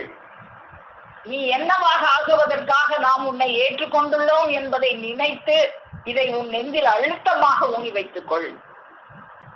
அப்போ நாம என்னவாகிறதுக்காக அவங்க நம்மளை அங்கத்தினனாக ஏற்றுக்கொண்டார்கள். அவங்களுடைய அங்கத்துல ஒண்ணு அப்படின்னா அந்த பெருமை நமக்கு என்ன பெருமை? அது என்ன பெருமை நம்ம கொடுக்குது? நம்ம ஜீவனுக்கு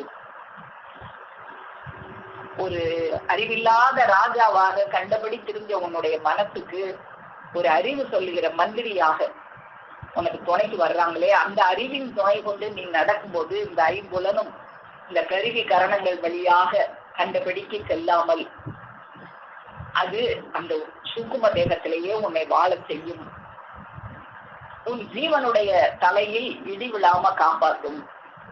அப்படி காப்பாத்துறதுக்காக அவங்களே அரூபத்துல இருக்கும்போது அந்த சந்த பிரசாதத்தை கொடுக்க முடியாது, இவன் ஜீவனை வளர்ச்சி அடைய செய்ய முடியாது அப்படின்னு சொல்லி அந்த எழில் ஆசிரியர், ஞான ஆசிரியர் நம்மை போலவே தூளம் எடுத்து அந்த சந்த பிரசாதத்தை நம்முடைய ஜீவன் நஷ்டமடைய கூடாது என்பதற்காக, நம்முடைய ஜீவன் இறைவனை சென்று அடைய வேண்டும் என்பதற்காக நாளும் அந்த சந்த பிரசாதத்தை நமக்கு வழங்கி கொண்டே இருக்கிறார்கள். அப்படி வழங்கும் போது நாம என்ன செய்ய வேண்டும்? ஓர்மையாக, ஊசியினுடைய முனையில பல பிளவு இருந்தா ஒன்னத்துக்கும் ஆகாது.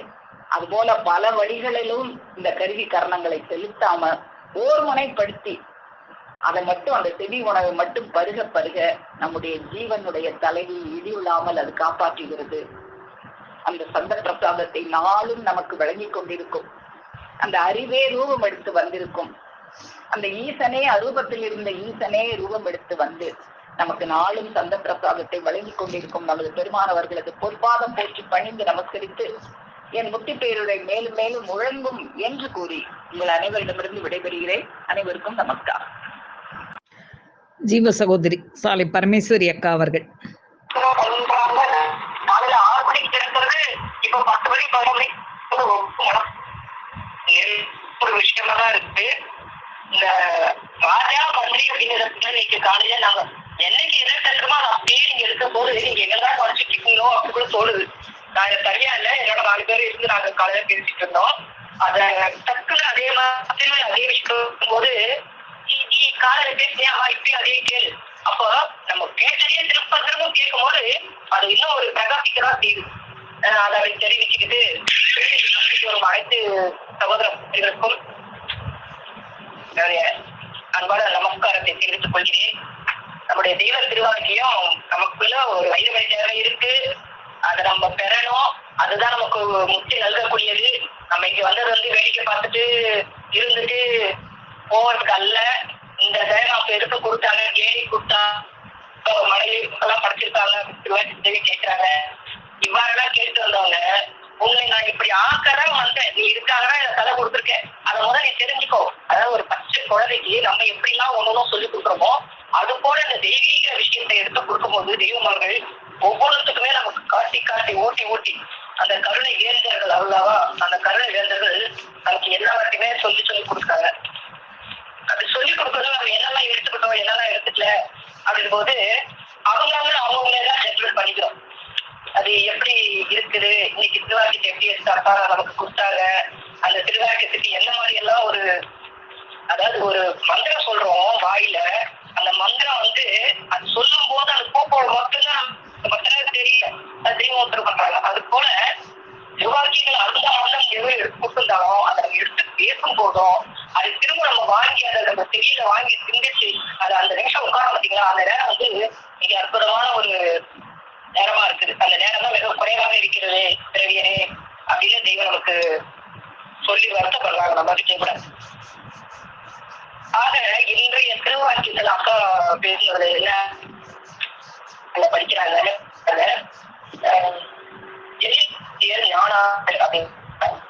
அந்த எழிலாசிரியர் ஞானாசிரியர் எண்ணத்துக்காக வந்தாங்க, அவங்க என்ன செலுத்தாங்க, அவங்க கிட்ட அப்படி கூடிக்கணும் நம்ம எப்படி இருந்தா நம்மளுடைய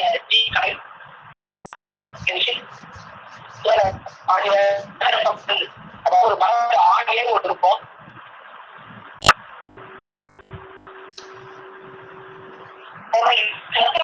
அந்த ஜெயத்தின் பின்னாடியே நீ தொடர்ந்து வந்தீங்கன்னா அது உன்னுடைய ஜெயமாக நிற்கும் பிறவியரே அப்படின்னு சொல்றாங்க. அப்ப இந்த அங்கத்துல ஒருவராக நம்மளையும் சேர்த்து ஏத்துக்கிறாங்களே, அது ஏன் ஏத்துக்கிட்டாங்க? அப்ப நம்ம மனசு எப்படி இருக்கு? குப்பை கூலம் சாணி எல்லாம் நிறைஞ்சு கிடக்கு. அது எல்லாத்தையும் தள்ளிட்டு எடுத்துட்டு அவங்களுடைய அந்த பரிசுத்த ஆவியை வைத்து ஒரு திருமணத்தை அருளும் பொழுது அதை நம்ம தேர்தல் அப்படியே வாங்கிக்கிறோம், வாங்கி பருகிறோம். அது பருகும்போது அந்த கருவிக்குலங்கள் எல்லாம் என்ன செய்யுது? இன்பத்தில் மேய்கிறது. அப்ப இறைவன் கொடுத்த மூலதனம் எது? மனம், பார்வை எல்லாத்தையும் வியாபாரம் பண்றோம் அப்படிங்கிறோம். உணர்ச்சியின் வியாபாரம், மனத்தின் வியாபாரம், ஆராய்ச்சியின் வியாபாரம், எல்லா வகை வியாபார மாளிகையில கேட்டா நஷ்டம் தான் போகுது. நஷ்டம் வருதுன்னு பார்த்தா நஷ்டமா வருது.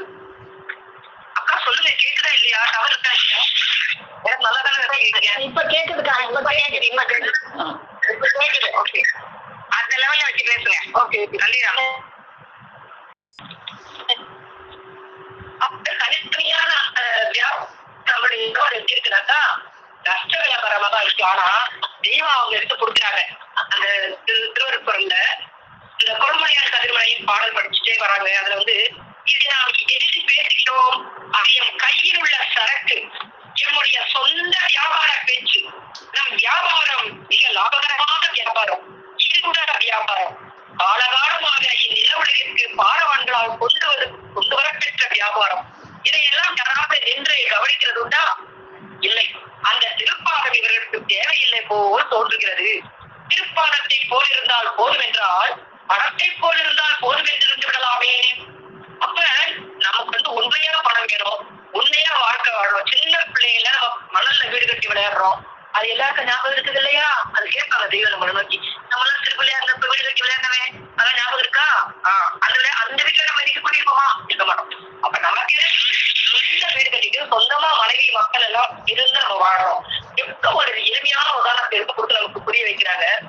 அப்ப அந்த அகப்புற கருவிகள் எல்லாம் என்ன பண்ணணும்னா அவங்களுடைய அருளவரத்திலேயே வாங்கி உள்ள கொடுக்கணும். அப்ப இந்த ரத்தம் ஓடுது பார்த்தீங்களா, அந்த ரத்தம் எல்லாமே எப்படி போகணும்னா பிரசுத்தமாகும். அவங்களுடைய திருவாக்கியங்களை எடுத்து நம்ம இயம்பும் போதும் அதுக்கு செவிமடுக்கும் பொழுதும் நம்முடைய பாவங்களும் மன்னிக்கப்படுகிறது. பாவக்கணக்குல பாவமே நம்மள பாவம் இல்லாம தெய்வம் மாற்றி கொடுக்குறாங்க. ஏன் கொடுக்குறாங்க? கணக்குல போய் மீளா எதிரகத்துல மாட்டிக்கிறியே, அதுக்காப்பா நீ வந்த நீ வந்த வேலை அது இல்ல. ஒவ்வொரு முறையும் சொல்லி சொல்லி சொல்லி, ஏன்னா அவங்க தெரிஞ்ச ஒரே வேலைதான். அந்த ஒரே வேலைக்காக எத்தனை ராகரகமா எத்தனைலாம் சொல்லி நம்மளை கொண்டு வராங்க. 5.5 அடி மனிதன் நினைக்கிறியா? அப்படி நினைக்காத. எல்லாரும் இருக்கிற அடல்களை கேட்கிறாங்க, என்ன 5 அடி நினைக்கிறீங்களா? என்னுடைய உருவம் எப்படி இருக்கு அப்படின்னு கேட்டேன். வானத்துக்கும் பூமிக்கும் அப்படிங்கிறாங்க. அப்ப வானத்துக்கும் பூமிக்கும் அப்படிங்கும் போது எதை வச்சு அவங்க சொல்றாங்க? நம்ம யோசிப்போம் இல்லையா நம்ம அறிவு கொண்டு. அப்ப எப்படி சொல்றாங்க? அதத்தான் ஒரு வினாபடம் வந்தது, சூக்கும தேகம். அந்த சூக்கும தேகம் தான் எப்படி இருக்கு அப்படின்னாக்கா வானத்துக்கும் பூமிக்கு நிக்குது. இந்த தேகம் நம்ம பாக்குறதா இருக்கும். அப்ப இது அல்ல அப்படின்னு நம்ம புரிஞ்சுக்கிறோம். அப்புறம் கருவிக்கரணங்களை வந்து பிரம்மத்துல வந்து பழக்க வேண்டும் அப்படின்னாங்க. அந்த அறிவே சுகம் எடுத்து வருது. கை கால் முதலிய அங்கங்களோட வந்து இந்த இலையில வந்து கோவில் கூப்பிட்டு கொண்டு இருக்குது அப்படின்னு ஒருத்தர் பண்ணாங்க. அந்த கருவிக்கரணம் அப்படிங்கும் போது அந்த கருவி ஒண்ணு, அதுக்கு கரணம், அது ரெண்டுமே தெய்வம் ஒன்னா சொல்றாங்க, கருவி கரணங்கள். அப்ப ஒண்ணு புலன், ஒன்று பொறி அப்படிங்கிறாங்க. புலன் பொறி, அந்த புலன் பொறிகள் வழியா 5 பொறிகள், அந்த 5 பொறிகள் வழியாக அனுபவிக்கிற அந்த செயலுக்கு புலன்கள். அப்ப இந்த பாடல தெய்வம் ஒருத்தர் பண்றாங்க. ஆனந்த கழிப்பு அப்படிங்கிற மலர்ல இருளில் எழுப்பி முன்னிறுத்தி, பாருங்க எவ்வளவு அழகா இருக்கு பாருங்க. இருளில் எழுப்பி முன்னிறுத்தி ஏற்ப ஏகாந்தமாய் மல திருத்தும் சஞ்சீவி, கருவி கரணமும் போய்த்திடவே காதி காட்ட தினம் தீட்டும் சஞ்சீவி. அந்த கருவி கரணம் ஓயணும். அது நம்ம குச்சிக்கு என்ன பண்ணாது, எது சொன்னாலும் செய்யாது. ஏன்னா நம்ம ஸ்ட்ராங்கா இருக்கு, வலிமை நம்மகிட்ட அவ்வளவு இருக்கு. எப்படி இருக்கு அந்த வலிமையை கொஞ்சம் தெய்வம் கீழே எடுத்தோம்னா அவ்வளவுதான் புஷ்.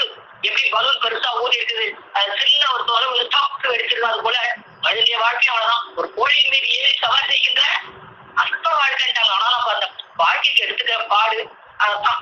10 நாளைக்கு வாழ அது கூட இல்லை, ஒரு நாளைக்கு வாழ என்ன பாடுபடுகிறாய் அப்படிங்கிறாங்க.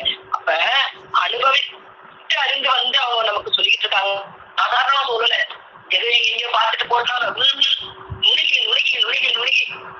அதாவது என்னது இனி செத்தே போவோம், வழி இல்லை. அந்த எல்லாத்துக்கும் போயிட்டு வந்தப்பதான் அவங்களுக்கு நம்ம கல்யாணத்தை சொல்ல வேண்டிய அந்த திட்டம், அது எல்லாமே அப்படி இச்சை குறிக்க அப்படிங்கிறாங்கல்ல. அத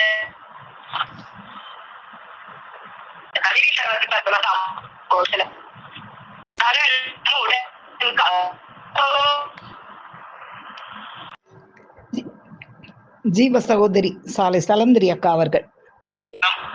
வாக்கியம் போட்டுட்டே வரல. சரி, அக்கா பேசுறதுல இருந்து நான் கொஞ்சம் பங்கிக்கிறேன். கேட்டதுல இருந்து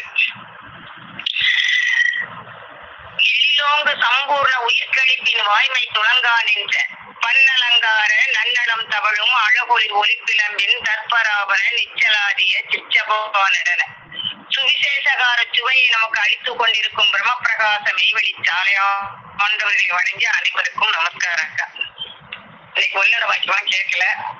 ஜீவ தேகத்தை பத்தியும் அன்பை பத்தியும் அதையும் உத்தர பண்ணதாக அக்கா எடுத்து சொல்றத கவனிச்சேன். எம்மா பட்டாரி போய் கோடாயிருப்பூர்ல 264 வாக்கியத்தை அக்கா எடுத்து இன்னைக்கு பண்ணியிருக்காங்க.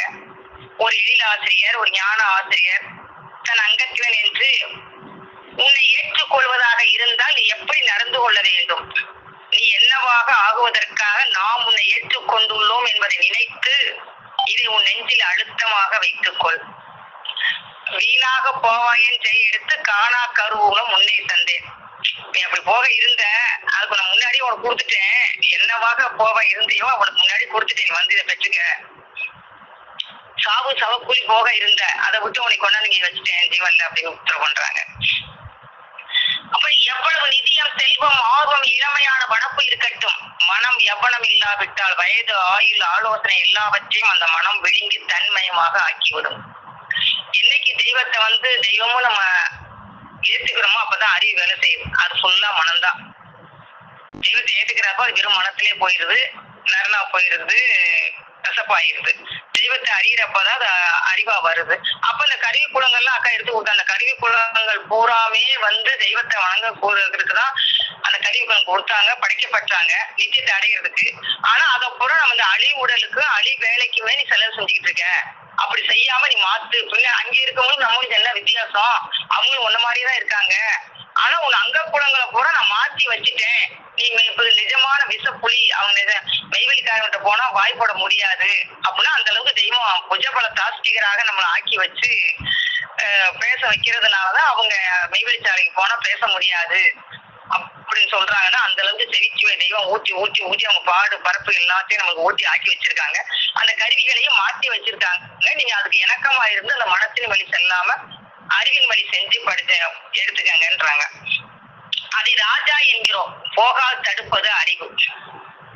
அப்ப நிஜமான அன்பு எப்ப வரும் ஆசான்ல, என்னைக்கு மறுபிறப்பிறந்து தெய்வத்தை ஏத்துக்கிறியோ அப்பதான் நிஜமான அன்பு வரும். அப்ப செவிச்சுவை நீ அருந்த அருந்த அருந்த அருந்த நம்மளுக்கு தெய்வத்து மேல அன்பு வரும். தெய்வம் இப்படிலாம் படிச்சிருக்காங்க, இப்படி கொடுத்துருக்காங்க, இவ்வளவு கோடி மக்கள்ல நம்ம மேல ஒரு இறக்க வச்சு எடுத்திருக்காங்க, நம்ம அவங்களுக்கு என்ன நன்றி கடை செலுத்தணுங்கிற எண்ணத்தோட நம்ம கருவி குலங்கள் எல்லாம் அதை செயல்படுத்தி செவிச்சுவை பருகணும்னா அந்த அறிவின் வழி போகலாம். அது ரூபகமாக முன்போல் வந்திருக்கிறது. அதை மகா புத்திசாலியான மந்திரி என்கிறோம். மந்திரியின் துணை இல்லாமல் ராஜா போகிறான், அதனால் என்ன வரும்? ஆபத்துத்தான் வரும். அப்ப ஆபத்துனா இங்க நடக்கிறதுலாம் ஆபத்து கிடையாது. ஆபத்து வந்த நேரத்திலே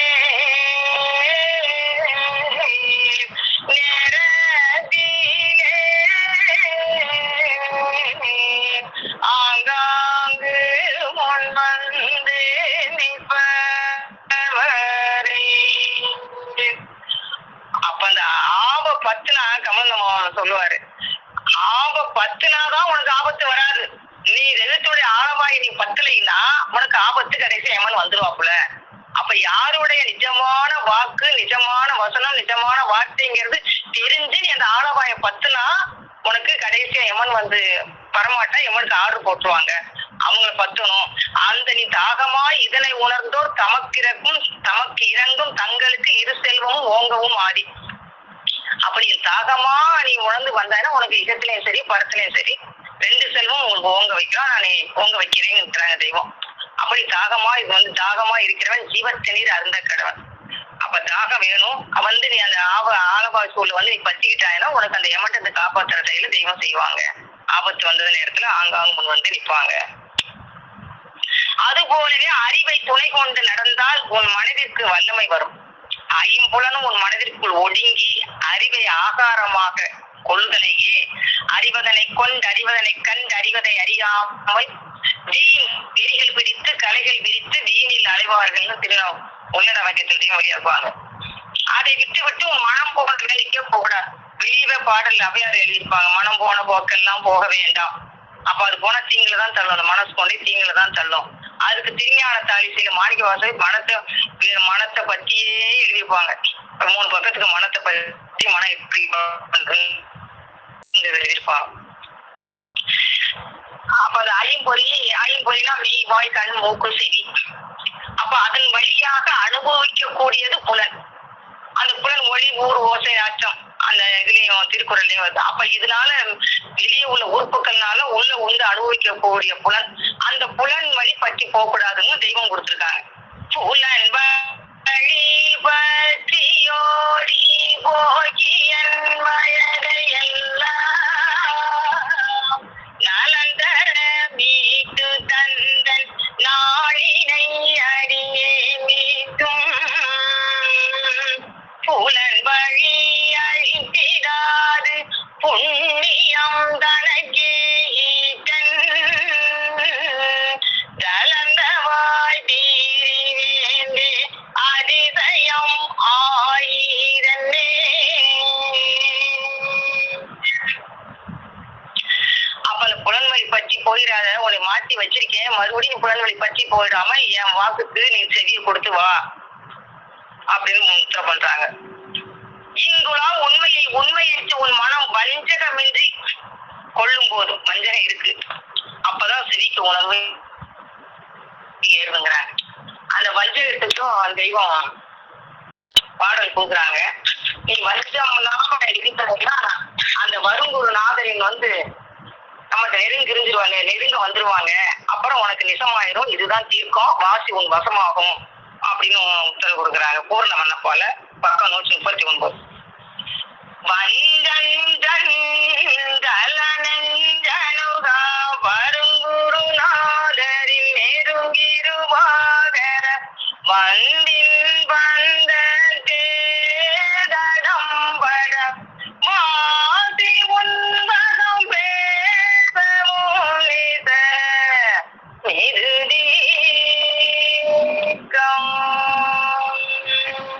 அப்ப வாசி உன்வசம் எப்படி ஆகும்னா, நீ பேசலாம்னா தீர்க்கமா வரும். யார பேசணும், தெய்வத்துடைய பெருமையை பேசிக்கிட்டு வேற பேசி பேசினா வெளியே போய்கிட்டு இருக்கோம். தெய்வத்துடைய பெருமையை வஞ்சம் இல்லாம நீ பேசலாம்னா யதார்த்தமா அவங்க பெருமையை பேசினா அது வாசி உன் வசமாகும். அவங்க தெய்வத்துடைய பெருமை எடுத்து பேசுறதுல நிஜமாகும், இதுதான் தீர்க்கம். அதுதான் தெய்வம் அக்காவை எடுத்து விட்டான். தெய்வம் ஆக்கிட்டேன். முன்பின் இல்லாத முதல்வன் சந்நிதிக்கு எட்டி வைக்கின்ற வசனங்கள் எங்கு வெளியாகின்றதோ அந்த எல்லைக்கு போய் அந்த தேவ தீர்ப்பு வசனங்களை கேட்பதுவே தவம்.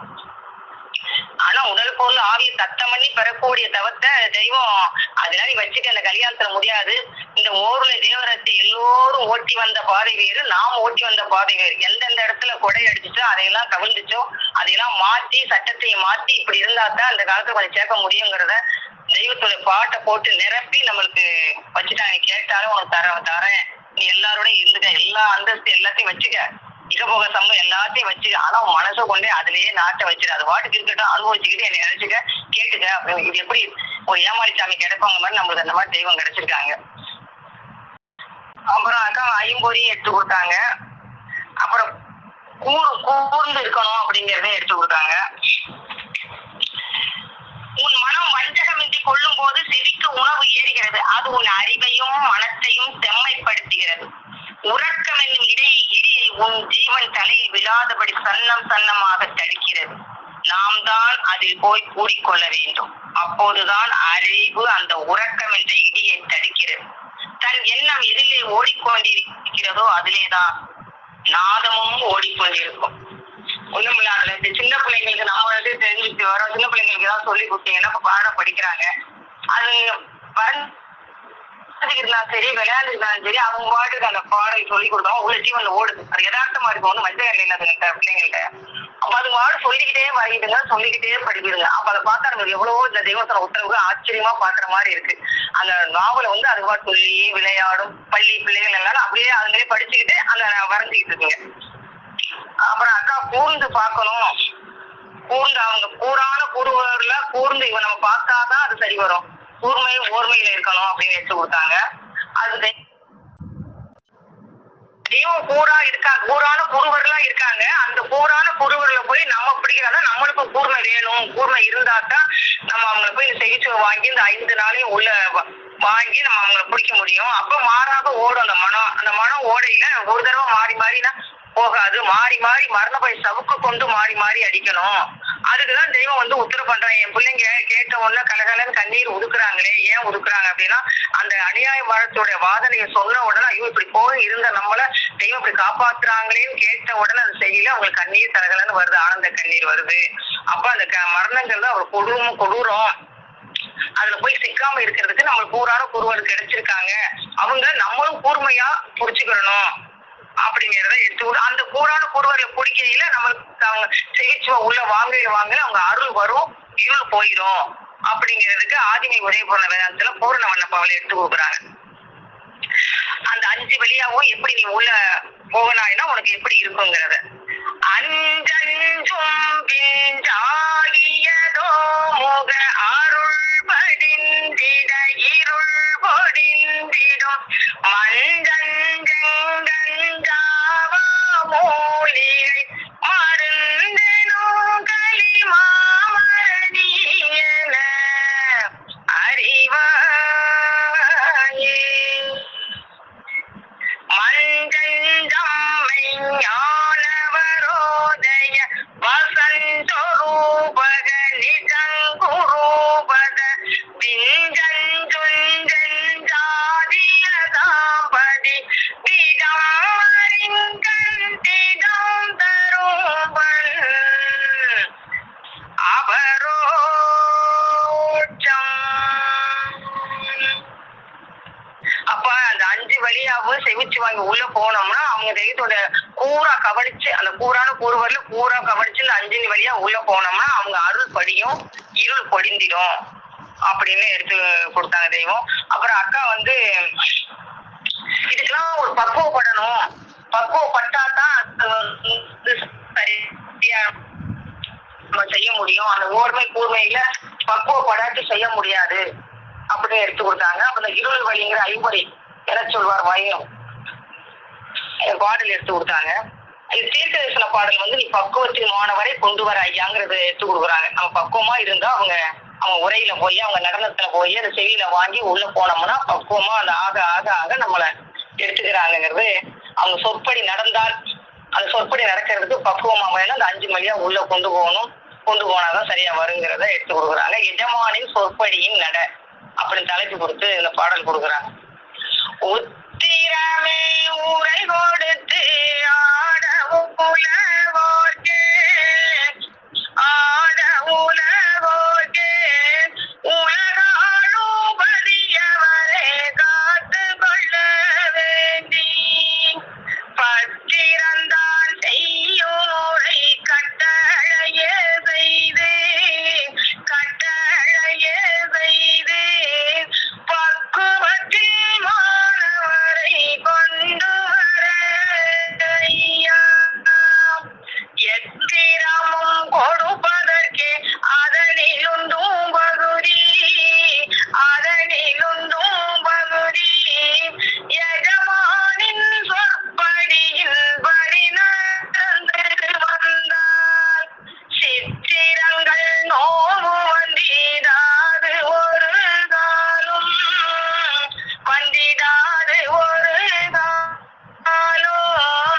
ஜெகத்தில் உந்தன் உடலழியா கூற்றமது யோகி.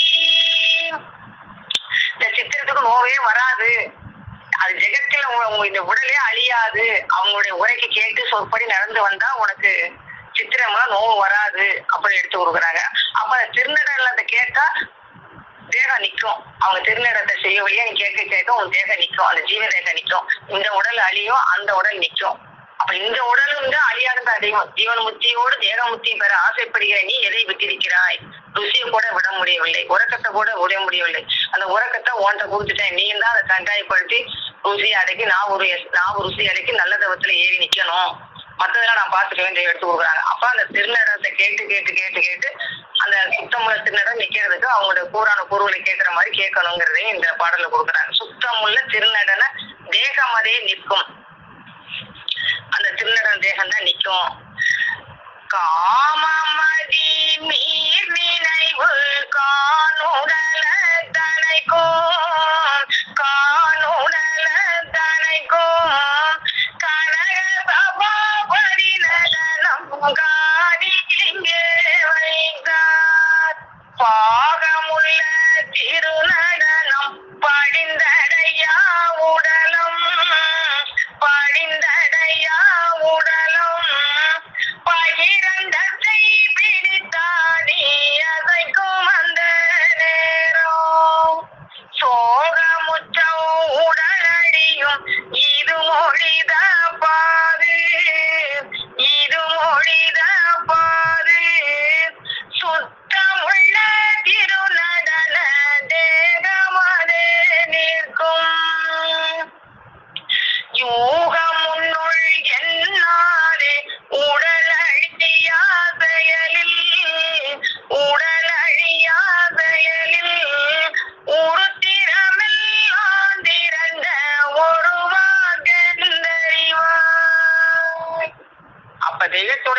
கொண்டு சிவபதி சேர்க்கும், சொர்க்கத்துல சேர்க்கும், நரகத்தை விட்டு மீட்கும். அப்ப அவங்களுடைய திருநடனம் மட்டும்தான் நம்மள சுத்தமுள்ள திருநடனம் தேகனிக்கும். அவங்களோட மட்டும் கேட்டாதான் அவங்கதான் கூறானு கூறுவர்.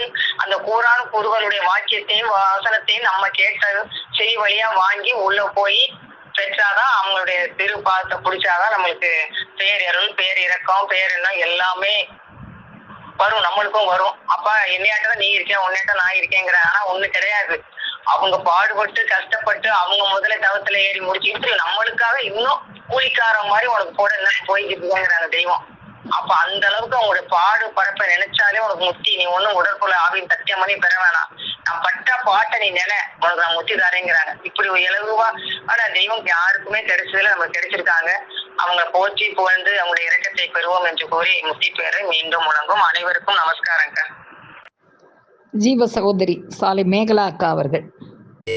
துணை எங்குமில்லாத திருவுரை இங்குரைத்து தாம் பொருளாய் நின்று திருவருளால் தெலுங்கலைகள் தந்து வானேய வழி தந்து தேராத அருள் பொழியும் செங்கமல தரசாகிய நமது குல தெய்வம் பிரம்ம பிரகாசம் இவரை ஆண்டவர்கள் நம் பெருமான் அவர்களை போற்றி அவர்களுடைய திருவடிக்கு நமஸ்கரித்து சபையோருக்கு நமஸ்காரத்தை சொல்லி இன்னைக்கு சபையில அக்கா பேசிய அக்கா நமக்கெல்லாம் விளங்க வச்சதுல இருந்து நான் விளங்கி கொண்டதை எடுத்து பகிர்ந்துக்கலாமா? பேசாத நாளெல்லாம் பிறவா நாள் அப்படின்னு நம்ம தெய்வம் அறிவில்லபடி இன்றைக்கு நமக்கு பேசக்கூடிய நம்மளுக்கு நாம் பிறந்தக்கூடிய அந்த பலனை அனுபவிக்கூடிய அந்த நாளாக திருநாளாக நமக்கு இந்த நாள நம்ம தெய்வம் நம்மளுக்கு எனக்கு தந்தர்கள் இருந்தது நினைச்சு பெருமைப்பட்டு இன்றைக்கு நான் சபையில நான் அடுத்த பேசிக்கிறேன் சொல்றேன்மா, எடுத்து சொல்றேன்மா. நமஸ்காரம், அனைவருக்கும் நமஸ்காரம். அதாவது இன்னைக்கு அக்கா நம்ம மனம், அதாவது மனம் அந்த பரிசுத்த நிலையில் இல்லாத இருக்கிறதுதான் மனம்னு சொல்றோம். அந்த மனம் ஒரு பேயாக இருக்குது. அந்த மனத்தை நம்ம நல்வழிப்படுத்தி அதை நல்ல செம்மைப்படுத்தி அந்த செம்மை நல்லா ஏற்றி வைத்து அந்த தெய்வத்தினுடைய அந்த திருவுரை ஏற்றுக்கொள்ளக்கூடிய எவ்வளவு மனமாக மாற்றக்கூடிய அந்த அருளை செய்யக்கூடிய நம்ம தெய்வ குருபெருமான் அவங்க நம்மளெல்லாம் எப்படி ஆட்கொண்டு நம்ம மனத்தை எல்லாம் எவ்வளமாக மாற்றி அந்த ஜீவனை நமக்கு அந்த இங்கிருந்து வந்தோமோ அந்த ஜீவனை அந்த தெய்வத்தினுடைய திருவடியே போய் சேருவதற்கு என்னென்ன உறவுகள் நம்ம தெய்வம் அப்படி இருக்காங்களோ அதெல்லாம் அக்கா மிகவும் எடுத்து அழகாக சொன்னாங்க. அப்ப திருவாக்கியம் 264 உள்ள திருவாக்கியத்தை அக்கா எடுத்து நமக்குலாம் ரொம்ப விளக்கம் அழகாக எடுத்து சொன்னாங்க. அப்போ நம்ம மனம் ஒரு எழிலாசிரியர், ஒரு ஞான ஆசிரியர் இருந்தாதான் நம்மளுடைய ஜீவன் அந்த தெய்வத்தினுடைய திருவடியை அடையும் அப்படிங்கறத மிகவும் அழகாக எடுத்து சொன்னாங்க. அப்போ நம்ம மனம் இப்ப நம்ம ஒரு எழிலாசிரியர், ஒரு ஞான ஆசிரியர் அங்கத்தினர் என்று உன்னை ஏற்றுக்கொள்வதாக இருந்தால் நீ எப்படி நடந்து கொள்ள வேண்டும்? நாம் எப்படிப்பட்டவங்களாக இருந்தோம்? ஒரு காலத்தில் சிக்கி வெளிப்பட்டுகிற ஒரு ஒட்டாஞ்சலியாக இருந்த நம்மையெல்லாம் தங்கமாக ஆக்கி அவங்களுடைய கையெழுத்தில் ஆக்கி நம்மளையெல்லாம் அவங்க பிள்ளைகளாக ஏற்றுக்கொண்டு நம்மளுக்கு கதையுள்ளமாக நம்மளுடைய தெய்வ கோபன் அவர்கள் கிடைச்சிருக்காங்களே. அப்போ அவங்க நம்மளெல்லாம் அங்கத்தினராக ஏற்றுக்கொண்டு நம்மளெல்லாம் ஒரு அழகாக இருந்த நம்மளெல்லாம் அமரன் என்ற அந்த பதவிக்கு அந்த உன்னத நிலைக்கு ஏற்றி வச்சிருக்கிறாங்க. நம்மளெல்லாம் அவங்க பிள்ளைகளாக ஏற்றுக்கொண்டிருக்கிறாங்களே. அப்ப நம்ம எப்படி நடந்து கொள்ளணும்? நீ என்னவாக ஆவதற்காக நாம் உன்னை ஏற்றுக்கொண்டுள்ளோம் என்பதை நினைத்து நாமெல்லாம் என்னவாக ஆகுவதற்காக, அதாவது மனுவாக நாம் ஏன் பிறந்தோம், நம்மளுடைய கடமை என்ன என்பதையெல்லாம் நமக்கு அவங்களுடைய அறிவாசனத்தின் மூலமாக நமக்கு வேதங்களின் மூலமாக ஊட்டி நாம் மனுவாக இருந்து அந்த நலனாக இருந்த நம்மை இந்த அமரன் என்ற உன்னத பதவிக்கு அவங்களுடைய தவ வலிமையினால நம்மளை ஏற்றி வச்சிருக்காங்க. அப்போ அதை ஏற்றுக்கொண்டுள்ளோம் என்பதை எப்படி நினைத்து அதை நம்ம நெஞ்சு அழுத்தமாக, அதாவது அந்த உன்னத நிலைக்கு அவங்க உன்னுடைய எந்த பாடுமே இல்லாம நீ அந்த உன்னத நிலைக்கு ஆக்கப்பட்டிருக்கிறீர்கள் என்பதை தினமும் சதா நம்ம இடத்துல நம்ம நினைவுல வைத்து அதை எண்ணிக்கொண்டே இருக்க வேண்டும். அந்த உன்னத பிறப்பை நினைத்து எண்ணிக்கொண்டே இருக்க வேண்டும். அதை நம்ம நெஞ்சிலிருந்து ஆணியாக பறித்து அழுத்தமாக வைத்து வைத்துக் கொள்ள வேண்டும். அப்ப நம்ம மனம் எப்படி இருக்கணும்?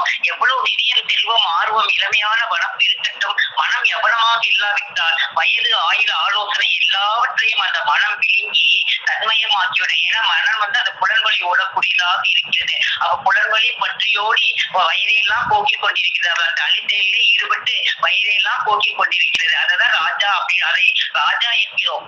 அப்ப போகாது தடுப்பது அறிவு. அது ரூபகமாக உன்போல் வந்திருக்கிறது. அப்ப அந்த அறிவாகார ரூபம் நம்ம தெய்வம்லாம் அந்த புலன்வழி பற்றியோடைய வயதையெல்லாம் நலப்பெற பெற்று தரக்கூடிய அந்த அறிவு அறிவாக நம்ம தெய்வம் அந்த அறிவாகார ரூபமாக நமக்கெல்லாம் அந்த திரு உருவம் தாங்கி வந்து நம்மளெல்லாம் அந்த புலன்வழி சென்றவங்களை நம்மளெல்லாம் வைத்து அந்த அறிவின் வழியாக அந்த அறிவாக ரூபராக நமக்கு வந்து நமக்கு அந்த வீரங்களை அருளி அந்த திவ்யுணவை அருளி கொண்டு இருக்கக்கூடிய அறிவாகார ரூபராக இருக்கிறாங்க.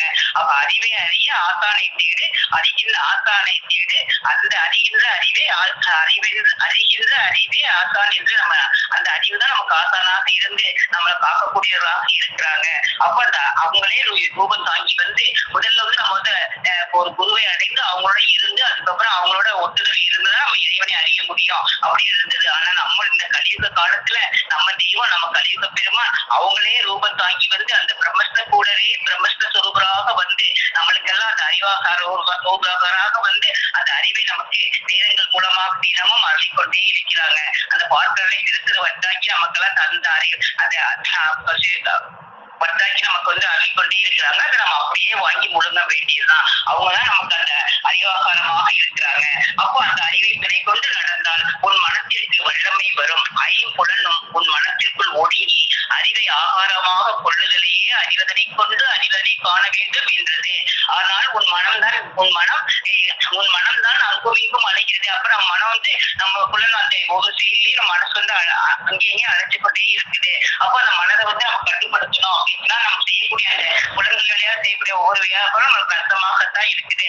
அப்படி அர்த்தமடையாம நம்ம செய்யக்கூடிய வியாபாரம் வந்து லாபப்படையவாக இருப்பதற்காக தான் நம்ம தெய்வம் நமக்கு வந்து அந்த ஆலோசனை தரக்கூடிய அந்த மந்திரியாக வந்து அவங்களே ரூபம் எடுத்து வந்து அவங்களுடைய நாதத்தின் மூலமாக நமக்கு அந்த தெளிவுரை கொடுத்து நம்மளுடைய மனத்தை அவனம் அடைய வைக்கிறாங்க.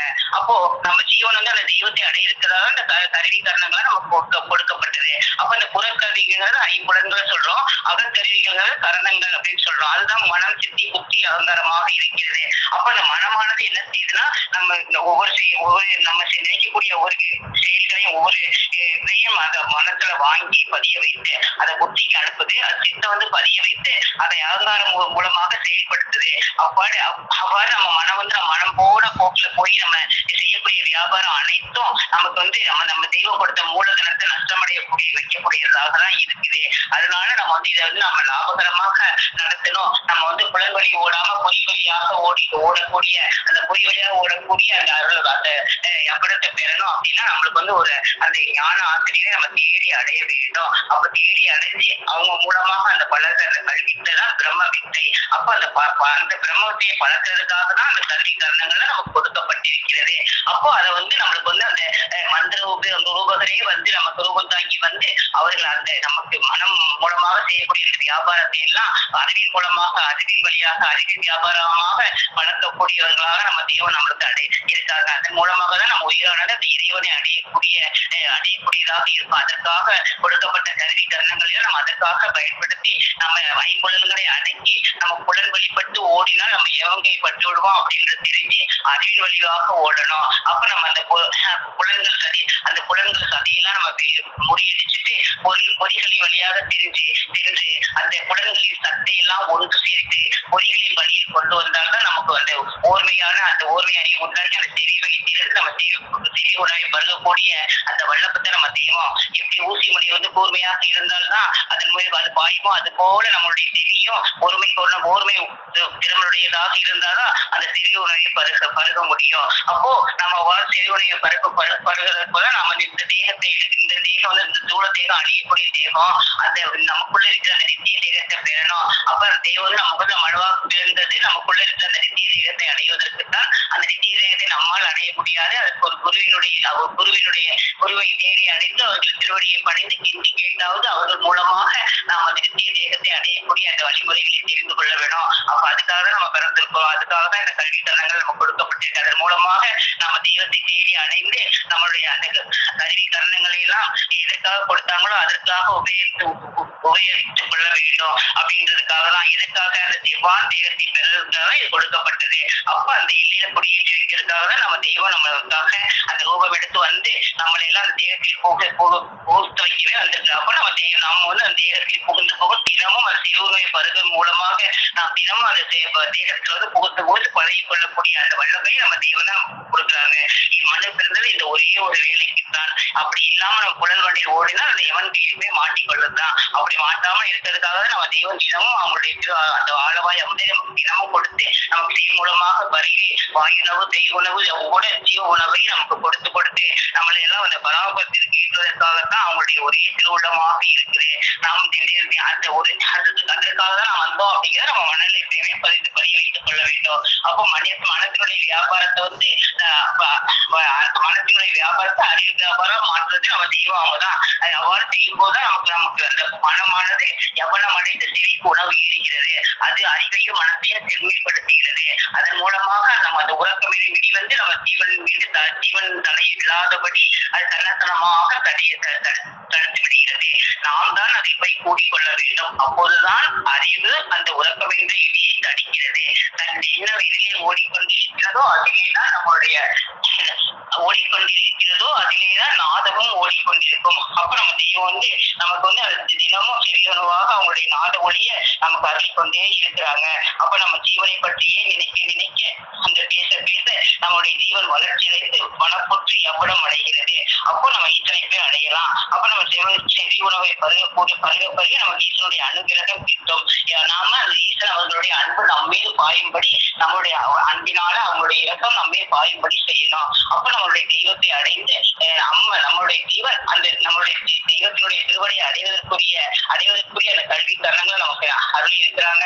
அந்த கல்வி தருணங்களை நம்ம அந்த அழியா தேகம் அந்த நித்திய தேகம் அந்த யவன தேகத்தை அடைவதற்கு தான் அந்த தேகத்தின் மூலமாக நம்ம இறைவனுடைய திருவடியை அடைவதற்கு தான் தினமும் நம்ம தெய்வம் அந்த சந்த பிரசாதத்தை நமக்கு வழங்கிக் கொண்டே இருக்கிறாங்க. அப்போ நம்ம தெய்வம் அவங்களுடைய திருவடி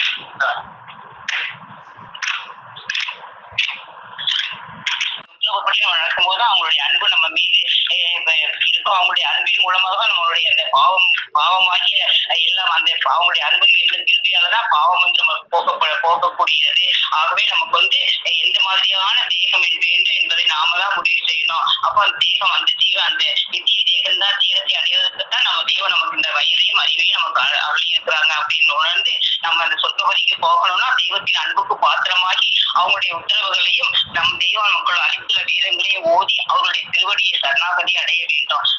நரகத்துக்கு செல்ல வேண்டுமானால் நல்லது எது கெட்டது எது என பார்க்காம நம்ம அந்த மாதிரி சாய்ந்து எப்படியாவது வாழ்ந்து கொள்ளலாம். அப்ப நம்ம சொர்க்கத்துக்கு போகணும், நம்ம அந்த தேகத்தை அடையணும், நம்ம தெய்வத்தினுடைய திருவடியை அடையணும், நம்ம ஜீவன இங்கிருந்து வந்ததும் அங்கேயே போய் நம்ம அவங்களுடைய அந்த திருவடியை அடையணும் அப்படின்னா தெய்வத்தினுடைய திரு சன்னதி அடைந்து அவர்களிடம் நம்ம சரணாகதி அடைந்து விட்டால் அவர்களின் கிருபையின் வெயிலினால் நாம் பாவங்கள் உணர்த்தப்பட்டு சாகா கலையும் பலனை அனைவரும் பெற்று வாழலாம் என்பது நம்மளுடைய தெய்வம் அவங்களுடைய திருவாக்காக இருக்குது. ஆகவே நாமும் அந்த ஓதி உணர்ந்து அவங்களுடைய உத்தரவுப்படி நடந்து நம் மனமொழியாக செல்லாம அறிவழியாக சென்று நம் தெய்வம் அவங்களுடைய அந்த அறிவாகர ரூபாகரின் அறிவு அந்த அறிவை அந்த அவங்களுடைய அந்த தந்த பிரசவத்தை தினமும் நமக்கு அருள் கொண்டிருக்கிற தெய்வம் அவங்களுடைய திருவடியை போற்றி வணங்கி அந்த நம்ம தெய்வத்தை அவங்களுடைய திரு உள்ளபடி நடக்கணும் அப்படிங்கறத நான் தெளிவு பண்ணியமா நமஸ்காரமா. ஜீவ சகோதரி சாலை அமிர்தவல்லி அக்கா அவர்கள். நமஸ்கரித்து சபையில் அனைவருக்கும் ஜீவ சகோதர அனைவருக்கும் என் அன்பார்ந்த நமஸ்காரம். அக்கா வந்து 264வது வாக்கியம். ஒரு எழில் ஆசிரியர் ஒரு ஞான ஆசிரியர் தன் அங்கத்தினர் என்று உன்னை ஏற்றுக்கொள்வதாக இருந்தால் நீ எப்படி நடந்து கொள்ள வேண்டும்? நீ என்னவா அவங்களுக்கு தான் உன்னை ஏற்றுக்கொண்டு உள்ளோம் என்பதை நினைத்து இதை உன் நெஞ்சில் அழுத்தமாக வைத்துக்கொள். அவருடைய தெய்வம் வந்து அவருடைய அங்கத்தினர் நம்ம நம்மளை ஆட்சி வைக்கிறாங்க. அதுக்கு வந்து தெய்வம் கேட்கிறாங்க, உன் அங்கத்தில் எது எம்முடைய சம்பாஷித்துக் கொண்டிருக்கிறது? உன் நினைவு தானே அப்படின்னா, அப்ப அந்த நினைவை வந்து அவங்க நினைவா மாத்திக்கணும். அதெல்லாம் அப்பதான் வந்து அவங்களுடைய நம்ம நினைவு எப்படி இருக்குன்னா மனதை அற்றதுக்கு பேர் நினைவு, அதே பரிசுத்த நிலைக்கு பேர். அவங்கதான் நினைவா இருக்காங்க, பரிசுத்தமா இருக்காங்க. நம்ம எண்ணம் அழிந்தே போகிற நேசத்தை உயிராய் கொண்டு உள்ளதை அதை விட்டு ஆண்கள் அதோடு நுழைய வேண்டும், அவர்கள் அதோடையே அழுத்த வேண்டும். அதை சிறிதாக உன் உள்ளத்தில் சென்று ஜீரணமாகி உன் ரத்தத்தை போய் கலக்க வேண்டும். அதுவே உன் பாவ நினைவை சஞ்சரிக்கிறது. நினைவே அறிவாக மாறுகிறது. நம் நினைவும் அவருடைய நினைவாக மாற்றிக் கொள்ளணும். அப்பதான் அவங்க உணர்ந்து அவங்களால நம்ம ஏற்றுக்க முடியும். அதுதான் ஏன்னா மனதை எல்லாரையும் ஞானத்தில் எவரமாக மனம் உறுப்பினாவிட்டால் அந்த மழையை அதை நம்ம வயது ஆயுள் எல்லா ஆலோசனை எல்லாவற்றையும் முழுங்கி மனம் தன்மயமாக ஆட்சி கொண்டிருக்கும். அந்த மனதை மாற்றதான் நம்மளுக்கு இந்த கவிதை சுழிவாய் தன்மை எல்லாம் கொடுக்கப்பட்டிருக்கிறது. அது ஆண்டவரை பார்க்கவும் அவர்கள் மொழிகளை கேட்கவும் அவர்களை பற்றி பேசவும் தான் கொடுக்கப்பட்டிருக்கிறது. அது உன்னுடையது அப்படி முடியாத தரவும் அவருடைய ஆகும்போது அந்த மனம் அகத்தடைய அருவாக மாறுகிறது. நம்ம கிட்ட கருத்துகளை மனம் வாய் கண்ணு செவி இதெல்லாம் மனமாக அதோட சுக புத்தி அகத்தறிகளாகவும் இருக்கு. மனம் புத்தி அகத்தறிகளா இருக்கு. அது அந்த புத்தி மனதை வித்யா அறிவா மாற்றி அதுக்கப்புறம் ஆசாமி அதுதான் பிரம்ம வித்யா என்று சொல்றது. அந்த பிரம்ம வித்தியை ஒரு மெய்ஞான ஆசிரியர்கள் தான் நம்ம பயப்படும். அதுக்கு பயணம் ஆண்டுகள் அனுபவம் நுழைய வேண்டும். ஆண்டுகள் வாய்மைக்குள் ஆகிவிடும் ஒன்றுதான் ஒரு வேலை. இந்த சொத்து நம்மது. இங்கு இருக்கிறதா இந்த பொன்னடங்கம் நமது மனைவி ஈஸ்வரர்கள் இவள்தான் என்று இருந்தார். ஞானத்திலே நீ வேண்டாவிடும் அது தானே உன் தொழில் துசங்கற்கு ஏறிவிடும். இது தன்னது என்று எண்ணம் தீர்க்கமாக வந்தால் போதும். நம் தெய்வ தனிப்பதாக இருக்கிற வார்த்தையே மௌனிதாரு தன்னுடைய லோகத்துல பெரிது ஒன்றுதான் என்று இந்த ஊக்கமும் துணிச்சலை இந்த திருவுள்ளத்தில் மீட்டி புகழ்த்தாட்டியது. தெய்வம் அவங்களுடைய பாட்டினார்களுடைய திருவுள்ளத்துல அவருடைய திரு வார்த்தைதான் மௌனதாரே சர்வலோகத்தை தெரிதான் என்று புரிஞ்சுக்கிட்டாங்க. அதே மாதிரி நம்மளும் நம்ம தெய்வத்தினுடைய வார்த்தைகள் அவருடைய மொழிகள் தான் மௌனதாரியா இருந்துச்சு. அதை நம்ம நினைவுல பதிக்கும் போது நினைவு அருவாக மாறுகிறது. அதுதான் ஒரு மெய்ஞான ஆசை. அது என்ன அது மாறு விடாம தடுத்தது நம்மளோட பொறிகள் தான். அது புலன் வழி போற்றிய வயது அதெல்லாம் அறுவரூபா மாறுவோம்னா பஞ்சம் அனுசரிக்கும் மனது செய்யும் ஆதரிக்கும் அஞ்சுதே நெருநேற்றும் திருவுடி மீதுவே கண்டு அவ்வளோ அவர் திருவுடி மீது நம்ம ஒட்டி படுந்து இருந்தாதான் அவங்களுடைய கருவுக்குள்ள நம்மளுடைய கருவுக்குலாம் மாற்றி பொறுத்துக் கொண்டு நம்மளுக்கு இந்த பிரம்மத்திய நமக்கு இதா பழிச்சு தர முடியும். அதுக்கு நம்ம திருவுடைய பழகணும். அவருடைய வார்த்தையில பேசி அவங்க செவ்வாய் கேட்டு அந்த மெய் ஆசையோட நம்ம அந்த பிரம்ம வித்தியை பழக வேணும். அதுதான் நம்ம ஜீவனை பக்குவப்படுத்தி இந்த கழிவுகளாக அதை ஆக்குகிறது. நித்திய தியாகம் வாசனை தியாகம் எவனதான் வயது தியாகத்தை நம்மளுக்கு கை போட அதுதான் நம்மளுக்கு உதவியா இருக்கிறது. இந்த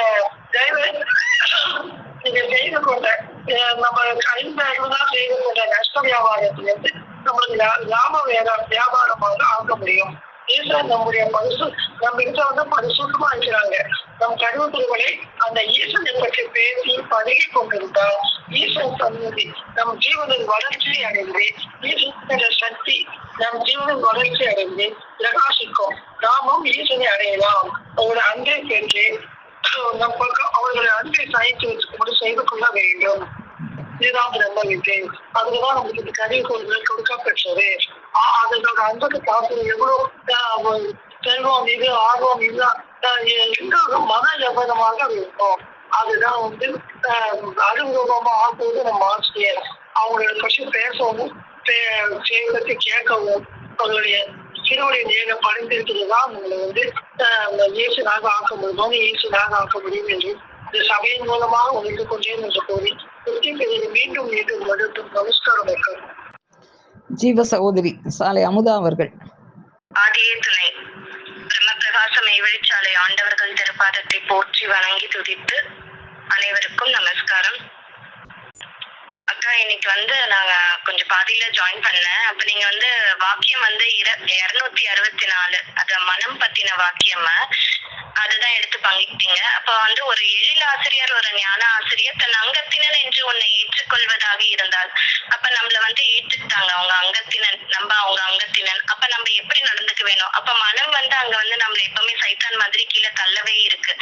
அப்ப நம்ம அந்த தள்ளும் போது நம்ம என்ன நினைவுல வரணும்னா நம்ம யாரோட பிள்ளைன்றது அங்க நம்ம யோசிச்சோம்னா நம்மள அவங்க ஏத்துக்கிட்டாங்க அங்கத்தினன் என்று.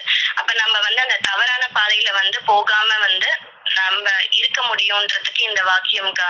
அப்ப நீ என்னவாக ஆகுவதற்காக நாம் உன்னை ஏற்றுக்கொண்டுள்ளோம். அப்ப நம்மள என்ன ஆக்குறதுக்காக அவங்க நம்மள ஏத்துக்கிட்டு இருக்காங்கன்றத நம்ம அந்த இடத்துல நினைச்சு பார்த்தோம்னா நம்ம இதுதான் நம்மள நம்ம நெஞ்சில அழுத்தமாக வைத்துக் கொள் அப்படின்றாங்க. அப்ப எவ்வளவு நிதியம், செல்வம், ஆர்வம், இளமையான மனப்பி இருக்கட்டும், இதெல்லாமே இருக்கட்டும். ஆனா மனம் எவ்வளவு இல்லாவிட்டால் வயது, ஆயுள், ஆலோசனை எல்லாவற்றையும் அந்த மனம் விழுங்கி தன்மயமாக ஆக்கிவிடும். அப்ப இது எல்லாமே இருந்தா கூட சில பேர் அந்த நிம்மதி அப்படின்னு மனசு சரியில்லை அப்படின்னுவாங்க. மனசு எப்பவுமே சரியில்லாம தான் இருக்கும். ஏன்னா அது ஒரு மனம் ஒரு குரங்கு மாதிரி தான். அது எப்பவுமே அது அதோட இதுவே நம்மள கீழே இழுத்துதான் தள்ளும். அப்ப உன் மனம் ஒரு பிசாசாக இருக்கிறதுன்னு ஒரு வாக்கியத்துல எடுத்து மின்னி காமிக்கிறாங்க. அப்ப அதுவே ஒரு மெய்குருபிரானை அடைந்த பின்பு சைதன்யம் ஆகிறது, பொருட்காட்சி ஆகிறது, நிலையாகிறது, பிரம்மமாகிறது. இவ்வாறு ஞானம் அடைவதாகிய இந்த செயலுக்கு பெருந்தகைமை வேண்டும் அப்படின்னு எடுத்து கொடுக்குறாங்க. அப்ப உன் மனம் இப்போது இரும்பு போல் இருக்கிறது, அதில் பிடித்திருக்கிற துருதான் மாயை. அப்ப ஞானம் அடைவதாகிய இச்செயல் தங்கம். அப்ப இதை உன்னிடத்தில் முன்னமே உள்ள இரும்புக்கு சரியாய் இருக்கிறதா என்று உரைத்து பார்க்கிறாய், பொருந்துமா அப்படின்னு ஒரு இடத்துல எண்ணி காமிக்கிறாங்க. அப்ப நம்மள துரும்பா இருந்தோம். துருவுன்னா என்னன்னா அதோட தன்மை என்னன்னா கண்டிப்பா அது இது பிடிக்கும். அத நம்மள தங்கமா மாத்துறாங்க. துருவு பிடிக்கிறது தான் அதோட தன்மை. அது நம்ம தங்கமா ஆக்குறாங்கன்னா நம்ம எந்த இடத்துல நம்மள ஏற்றி வைக்கிறாங்கன்றத நம்ம நினைக்கணும். திருப்பியும் பழையபடி அந்த பிசாசாகவே போகவே கூடாது. அப்ப மனத்தோட செயல் பிசாசுன்றது நமக்கு தெரியுது. அப்ப இன்னொரு வாக்கியத்துல கூட நாம் எவ்வளவுதான் உனக்கு இடித்து கூறி உங்களை சேர்த்து வைத்தாலும் உங்கள் பழைய குரங்கு மனம், அது குரங்கும் சொல்றாங்க, குரங்கு மனம் எவ்வளவுதான் எடுத்து இந்த மனம் வழி சாயாது, அறிவு வழி சாயி அப்படின்னு சொல்லிட்டு எவ்வளவுதான் இடித்துன்னு ஒரு வாக்கியத்துல கொடுக்குறாங்க. நாம் இடித்து கூறி உங்களை சேர்த்து வைத்தாலும் உங்கள் பழைய குரங்கு மனம் நரகத்தில் பாயவே நிற்கிறது. நம்ம அவசரமா என்னன்னா நரகத்துல பாயதான் இருக்கிறோம். உஜார் அப்படின்னு அந்த இடத்துல எடுத்து கொடுக்குறாங்க. அப்ப பெரும்பாதை செல்லும் உங்களுக்கு பெரும் தோல் வலிமை வேண்டும் என்று எம்முடைய எல்லா பாடும், அவங்களோட பாடு எல்லாமே இதுதான், நம்ம மனம் வழி சாயாம நம்ம அறிவு வழி சாயணும்னு சொல்லிட்டு. அப்ப எவ்வளவுதான் நிதியம், செல்வம், ஆர்வம், இளமையான வனப்பு இருக்கட்டும்னா மனம் எவ்வனம் இல்லாவிட்டால் அது எல்லாமே அந்த வயது, ஆயுள், ஆலோசனை எல்லாவற்றையும் அந்த மனம் விழுங்கி தன்மயமாக ஆக்கிவிடும். வயதை போக்குவது உன் மனம், அதுதான் நம்ம பண்ணிட்டு இருக்கிறது தான் அது. அதை ராஜா என்கிறோம். ஏன்னா எப்பவுமே நமக்கு எது எதிரியா இருக்குதோ அதுதான் நம்ம எடுத்து வச்சுட்டு பெருமையா பேசிட்டு இருப்போம். அது ராஜாவா இருக்கு. அது போகாது தடுப்பதுதான் அறிவு. அது ரூபகமாக உன் போல் வந்திருக்கிறது. அப்ப நம்ம தெய்வம் தான் இங்க அறிவா இருக்கிறாங்க. அப்ப அதை மகா புத்திசாலியான மந்திரி என்கிறோம். மந்திரி துணை இல்லாமல் ராஜா போகிறான், அதனால் என்ன வரும்? ஆபத்து தான் வரும். இப்ப ராஜா மட்டும் போனாருன்னா அந்த இடத்துல மனம் மட்டும் போச்சுன்னா அந்த இடம் அது ஆபத்துலதான் மாட்டிக்கும். நம்ம தெய்வத்தை பக்கத்துல துணையா வச்சுக்கிட்டோம்னா அதுல இருந்து நம்ம தப்பிக்கலான்றத உள்ளவை எடுத்து கொடுக்குறாங்க. இப்ப ஆபத்து தான் வரும். அது போல அறிவை துணை கொண்டு நடந்தால் உன் மனத்திற்கு வல்லமை வரும். அப்ப நம்ம நம்ம தெய்வத்தை துணை கொண்டு நடந்தால் நமக்கு எங்கேயுமே வெற்றி தான், வல்லமை தான் வரும். அந்த ஐம்புலனும் உன் மனதுக்குள் ஒடுங்கி அறிவை ஆகாரமாக கொள்ளுதலையே அறிவதனை கொண்டு அறிவதனை காண வேண்டும் என்றது.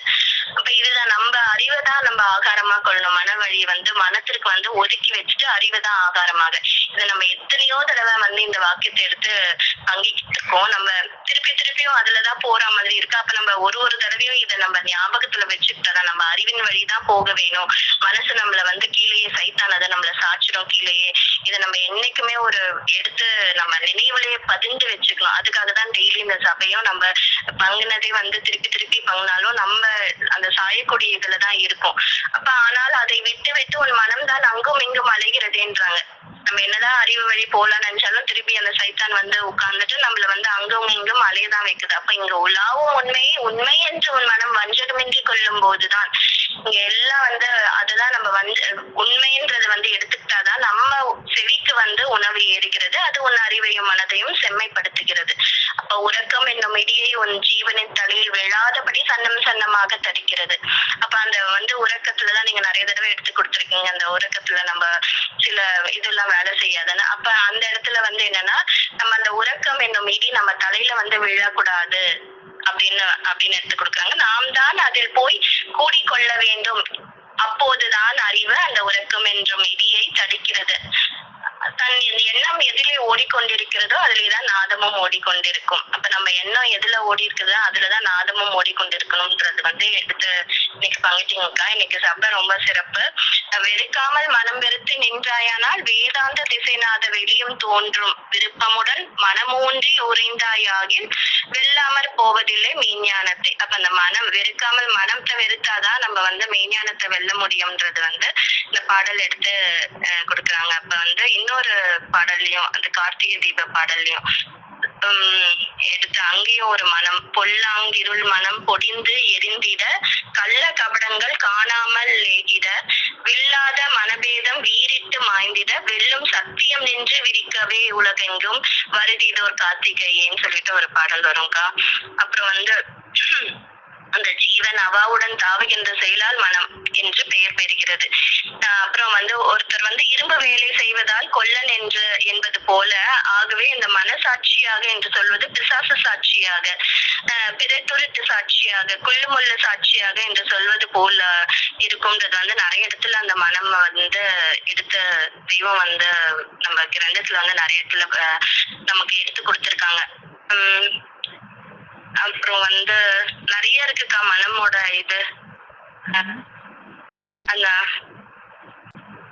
அப்புறம் இந்த இன்னைக்கு சபை வந்து சிறப்புக்கு அந்த மனத்தை தான் நம்ம அடக்கணும்ன்றது. அந்த வாக்கியம்ல எல்லாம் கூட மனம் எவ்வனமாக இருந்தால் வந்து எல்லாமே வந்து நல்லது அப்படின்னு ஒரு சித்தர் பாடல் கூட வரும்.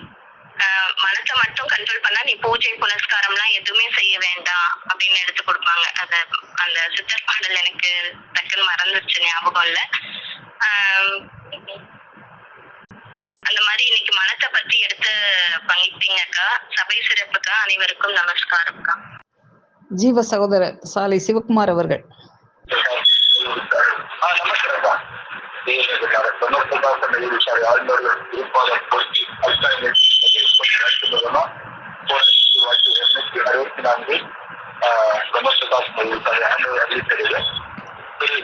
ஆசிரியர் ஒரு ஞான ஆசிரியர் என்று இருந்தால் எப்படி தடுத்துக் கொள்ள வேண்டும், என்னவாக ஆகுவதற்கு நாம் முன்னை கொண்டுள்ளோம் என்பதை அழுத்தமாக வைத்துக்கொள். எவ்வளவு இதயம், செல்வம், ஆர்வம், இளமை மனம் இல்லாவிட்டால் வயது எல்லாவற்றையும் அந்த மனம் நீதி தன்மயமா ஆக்குகிறது. வயதை போக்குவதும் மனம் அதை ராஜா என்கிறது. போகாது சொன்ன மாதிரி இந்த வாக்கியம் மூலமா எத்தனையோ எல்லாரும் அப்பா சொல்லிருக்காங்க. அப்போ இந்த மனம் தான் நம்மளுக்கு அது எவ்வளமா இல்லை. அப்போ அந்த மனமானது எப்படிதான் அது எவ்வளமா வைத்துக்கணும்னா நம்மளுடைய தெய்வாருடைய அந்த இது திருவாழ்க்கை மூலமா தான் நம்ம மனத்தை கட்டுப்பட்டு பார்ப்போம். இது நல்ல ஆய்வு போக்குவதுன்னா இந்த மனம் தான். அதான் சொன்ன மாதிரி உன் மனம் வந்து என்னன்னா அது வந்து ஒரு மனம் வந்து ஒரு சூழ்நிலை அதுல கலந்திருப்பதான் மாய. அப்போ அதை போக்கணும்னா அவருடைய திருவாக்கியம் அதுல கேட்கணும். அப்போ உன்னுடைய கேள்வியின் வியாபாரம், பார்வையின் வியாபாரம், இப்படி ஒவ்வொரு வியாபாரமும் பாக்குறப்ப எல்லாம் வந்து அது நஷ்டமா தான் இருக்குது. அப்போ நம்மளுடைய வியாபாரம் எப்படின்னா அது முழு வியாபாரம் வந்து லாபத்தை கொடுக்கக்கூடிய வியாபாரம்னா இந்த ஒரு மெயின் மட்டும் தான். அப்போ எதை நம்ம வந்து நம்மளுக்குள்ள இருக்கிற ஒவ்வொரு கருவிக்குலங்கள் இருக்குன்னா இந்த வெளி உலக கருவிக்குலங்கள் இதோட நமக்குள்ள இருக்கிற அந்த கருவிக்குலமானது எவ்வளவு வல்லமை உடையதா இருக்குது. அப்போ அந்த வல்லமையுடையதான் தெய்வங்கள் நம்மளுக்கு ஒவ்வொரு இதுவும் நம்மளுக்கு தொட்டு காட்டுப்போ உங்களுடைய அந்த சூப்பமா தேகத்தை அடைய வந்த அந்த அறிவு வந்து உன்னுடைய சொந்த தேகம் வந்து அறிவு தேகம். அந்த அறிவு மாணிக்கம், அந்த அறிவு மாணிக்கத்தை அடைவதை இந்த மனம் போன போக்குல போனா கடைசியில் எங்க போயிங்கன்னா அது வந்து கடைசி அது நரகத்துக்கு தான் கொண்டு போயிட்டோம். அப்போ அந்த இது வந்து மாட்டு தெய்வங்களுடைய ஆசான் அவருடைய சொற்படி கேட்டு அந்த சொற்படி கேட்க நம்மளுடைய மனமானது மாறி அந்த மனம் வந்து எப்பனமாகும். அப்போ அதை எப்படின்னா அந்த மனம் வந்து வித்தியாசம் புருஷாட்சியாவது சீவிஷயமாவது அதுவும் பிரம்மமாகிறது. அப்போ இந்த மனதை வந்து அதை பிரம்மமாக்கணும். அப்போ இதுபட்ட ஒவ்வொரு நம்மளுக்கு ஒவ்வொரு அந்த மனிதனானது அறிவு போகிறோம் அல்லவே அல்ல. அப்ப இவ வந்து என்னன்னா இவனுக்கு அறிவு வீட்டு படிச்சது இருக்குன்னா அந்த நித்தியத்தை அடைவதற்கு மட்டும்தான். அப்போ இவன் மனம் போன போனா அது வந்து கடைசியில அழிவிட்டதே கொண்டு போகுன்றது இன்னைக்கு அக்கா இந்த சுவாட்சி மூலியமா நமக்கு எடுத்து நிறைய அக்காக்கள் பகிர்ந்தாங்க. எல்லாம் கேட்டு உருவாக்கி வச்சிருப்பதா 16 எடுத்து பேசுறப்ப எனக்கு ஒரு தருமானம் அதுவே இருக்கு. ஒரு நிறைய உட்கார்ந்து நானும் அந்த இதுலதான் இருக்கு. அதனாலதான் ஒரு அந்த இப்ப எண்ணம் எதுல ஓடினா நாட்டமும் அதுலேதான் ஓடிருக்கும். அது போல என்னுடைய எல்லாம் வெளியிடங்கிறதால அது அந்த நாட்டமும் வெளியேதான் ஓடி இருக்குவா. சரிக்கா, நமஸ்காரம். தெரிஞ்சது நான் பகிர்ந்தாக்கா. ஜீவ சகோதரர் சாலை ரவீந்திரன் அண்ணா அவர்கள். ஜீவ பெருமைகள் அனைவருக்கும் நமஸ்காரம். தெய்வ திருவருள் வேண்டி தெய்வ தோற்றம் செய்து தெய்வ திருவாக்கியம் எடுத்துரைத்து உலகமெல்லாம் நிறைந்து தெய்வீக மனம் வீச வேண்டுமென்று எழுந்தருளியுள்ள கருணாமூர்த்தியாகவும் காருண்ய மூர்த்தியாகவும் விளங்கி நிற்கின்ற பெருமான் சாவா மரம் தரும் மூவா மருந்தென்னும் முத்தமிழ்கரசராகிய நடுநிலை நாயகர் கல்கி மகதி என்னும் மூக்குக்கு வெளியே மூச்சோடா தவ வல்லபமுடைய ஊன் உறக்கமற்ற நமது குல தெய்வம் பிரம்மோதய பிரம்ம பிரகாசம் இவற்றால் ஆண்டவர்களை நம் பெருமான் அவர்களை போற்றி சபை அனைவருக்கும் நமஸ்காரம். அக்கா இன்னைக்கு நிறைய இது சொல்லிட்டாங்க, எல்லாரும் பகிர்ந்துக்கிட்டாங்க. எனக்கு தச்சது உண்மையிலே ரொம்ப நான் கேட்டது இவ்வளவு நாள் விளங்காதது இன்னைக்கு விளங்குறது. இந்த ஏகாரம் எங்க தெய்வம் எல்லாம் ஏகாரம் எல்லாம் சொல்றாங்களோ எவ்வளோ வாட்டி நான் எல்லாரும் இடத்துல வந்து கேட்டேன். அக்கா நீங்க நிறைய வாட்டி அதை இன்சிஸ்ட் பண்ணியிருக்கீங்க. இன்னைக்கு அது ரொம்ப இதுவா இருந்தது. அதுல ரொம்ப தச்சது எனக்கு அது நம்ம நித்தியனும் நித்தியத்திற்கே படைத்தான். அப்ப அந்த நித்தியன் என்ன, இது நித்தியன் ஆக வேண்டும். இப்ப நம்ம நிறைய வந்து பிம்ப தரிசனம் பண்றோம், இது பண்றோம், எல்லாத்துக்கும் பண்றோம். அப்ப அங்க போய் நம்மளுக்கு நித்தியன ஆகணும்ன்றதுதான் கேட்கணும். அது போயிட்டு நம்ம இவ்வளவு நாள் என்னோட அறியாமை நான் இப்பதான் வந்திருக்கேன், அந்த 10 அடையாளம் தெரியுதா, இப்படிதான் போக்கு இருந்ததே தவிர இந்த ஒரு எண்ணம்ன்றது ஒதுக்கல. அது இன்னைக்கு நித்தியனும் இது எப்போ தானாவே வருது. அப்ப நித்தியனும் நித்தியத்திற்கே படைத்தான். நித்தியத்துக்காக மட்டும்தான் நம்மளை படைச்சிருக்கான், வேற எதுக்காகவும் இல்லை. நம்ம வேற எல்லாம் எதெல்லாம் செய்யறோமோ அதெல்லாம் வந்து வீண் தான், நம்ம வந்து விரயம் தான், நம்மளுக்கு வந்து நஷ்ட கணக்கு தான், நம்மளுக்கு வந்து எல்லாமே விரயம் தான். மூச்சு விரயத்துல இருந்து எல்லாமே விரயம் தான், தேவையில்லை. அது வந்து அக்கா வந்து இன்னொரு ரொம்ப நல்லா வந்து எனக்கு நான் இந்த காலகட்டங்கள்ல நான் வந்து ஒரு இளைஞர்ல இருந்து வெளிவரத்துக்கான அக்கா வந்து ஒரு கூறான இது கொடுத்தாங்க. அந்த கூர் இப்ப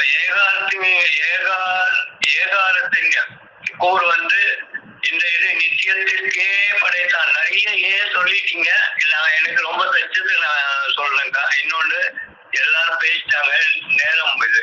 அப்போ இன்னொன்னு அக்கா சொல்லும் போது பிள்ளைகளின் கூறு, பிள்ளைகள் வந்து அந்த மனசு வந்து ரொம்ப கிளியரா இருக்கிறதுனால ஒரு இதுவும் இல்லாம அதுங்க வரையுதோ விளையாடுதோ பாடுதோ என்னவோ பண்ணிட்டு இருந்தாலுமே வாய் தானா பாடுது. எப்படி வருது அந்த பாட்டு, அது ராகமும் வருது, அது கேட்டு எப்பயோ வச்சது அது ரீச் ஆகி அழகா வெளியில வருது.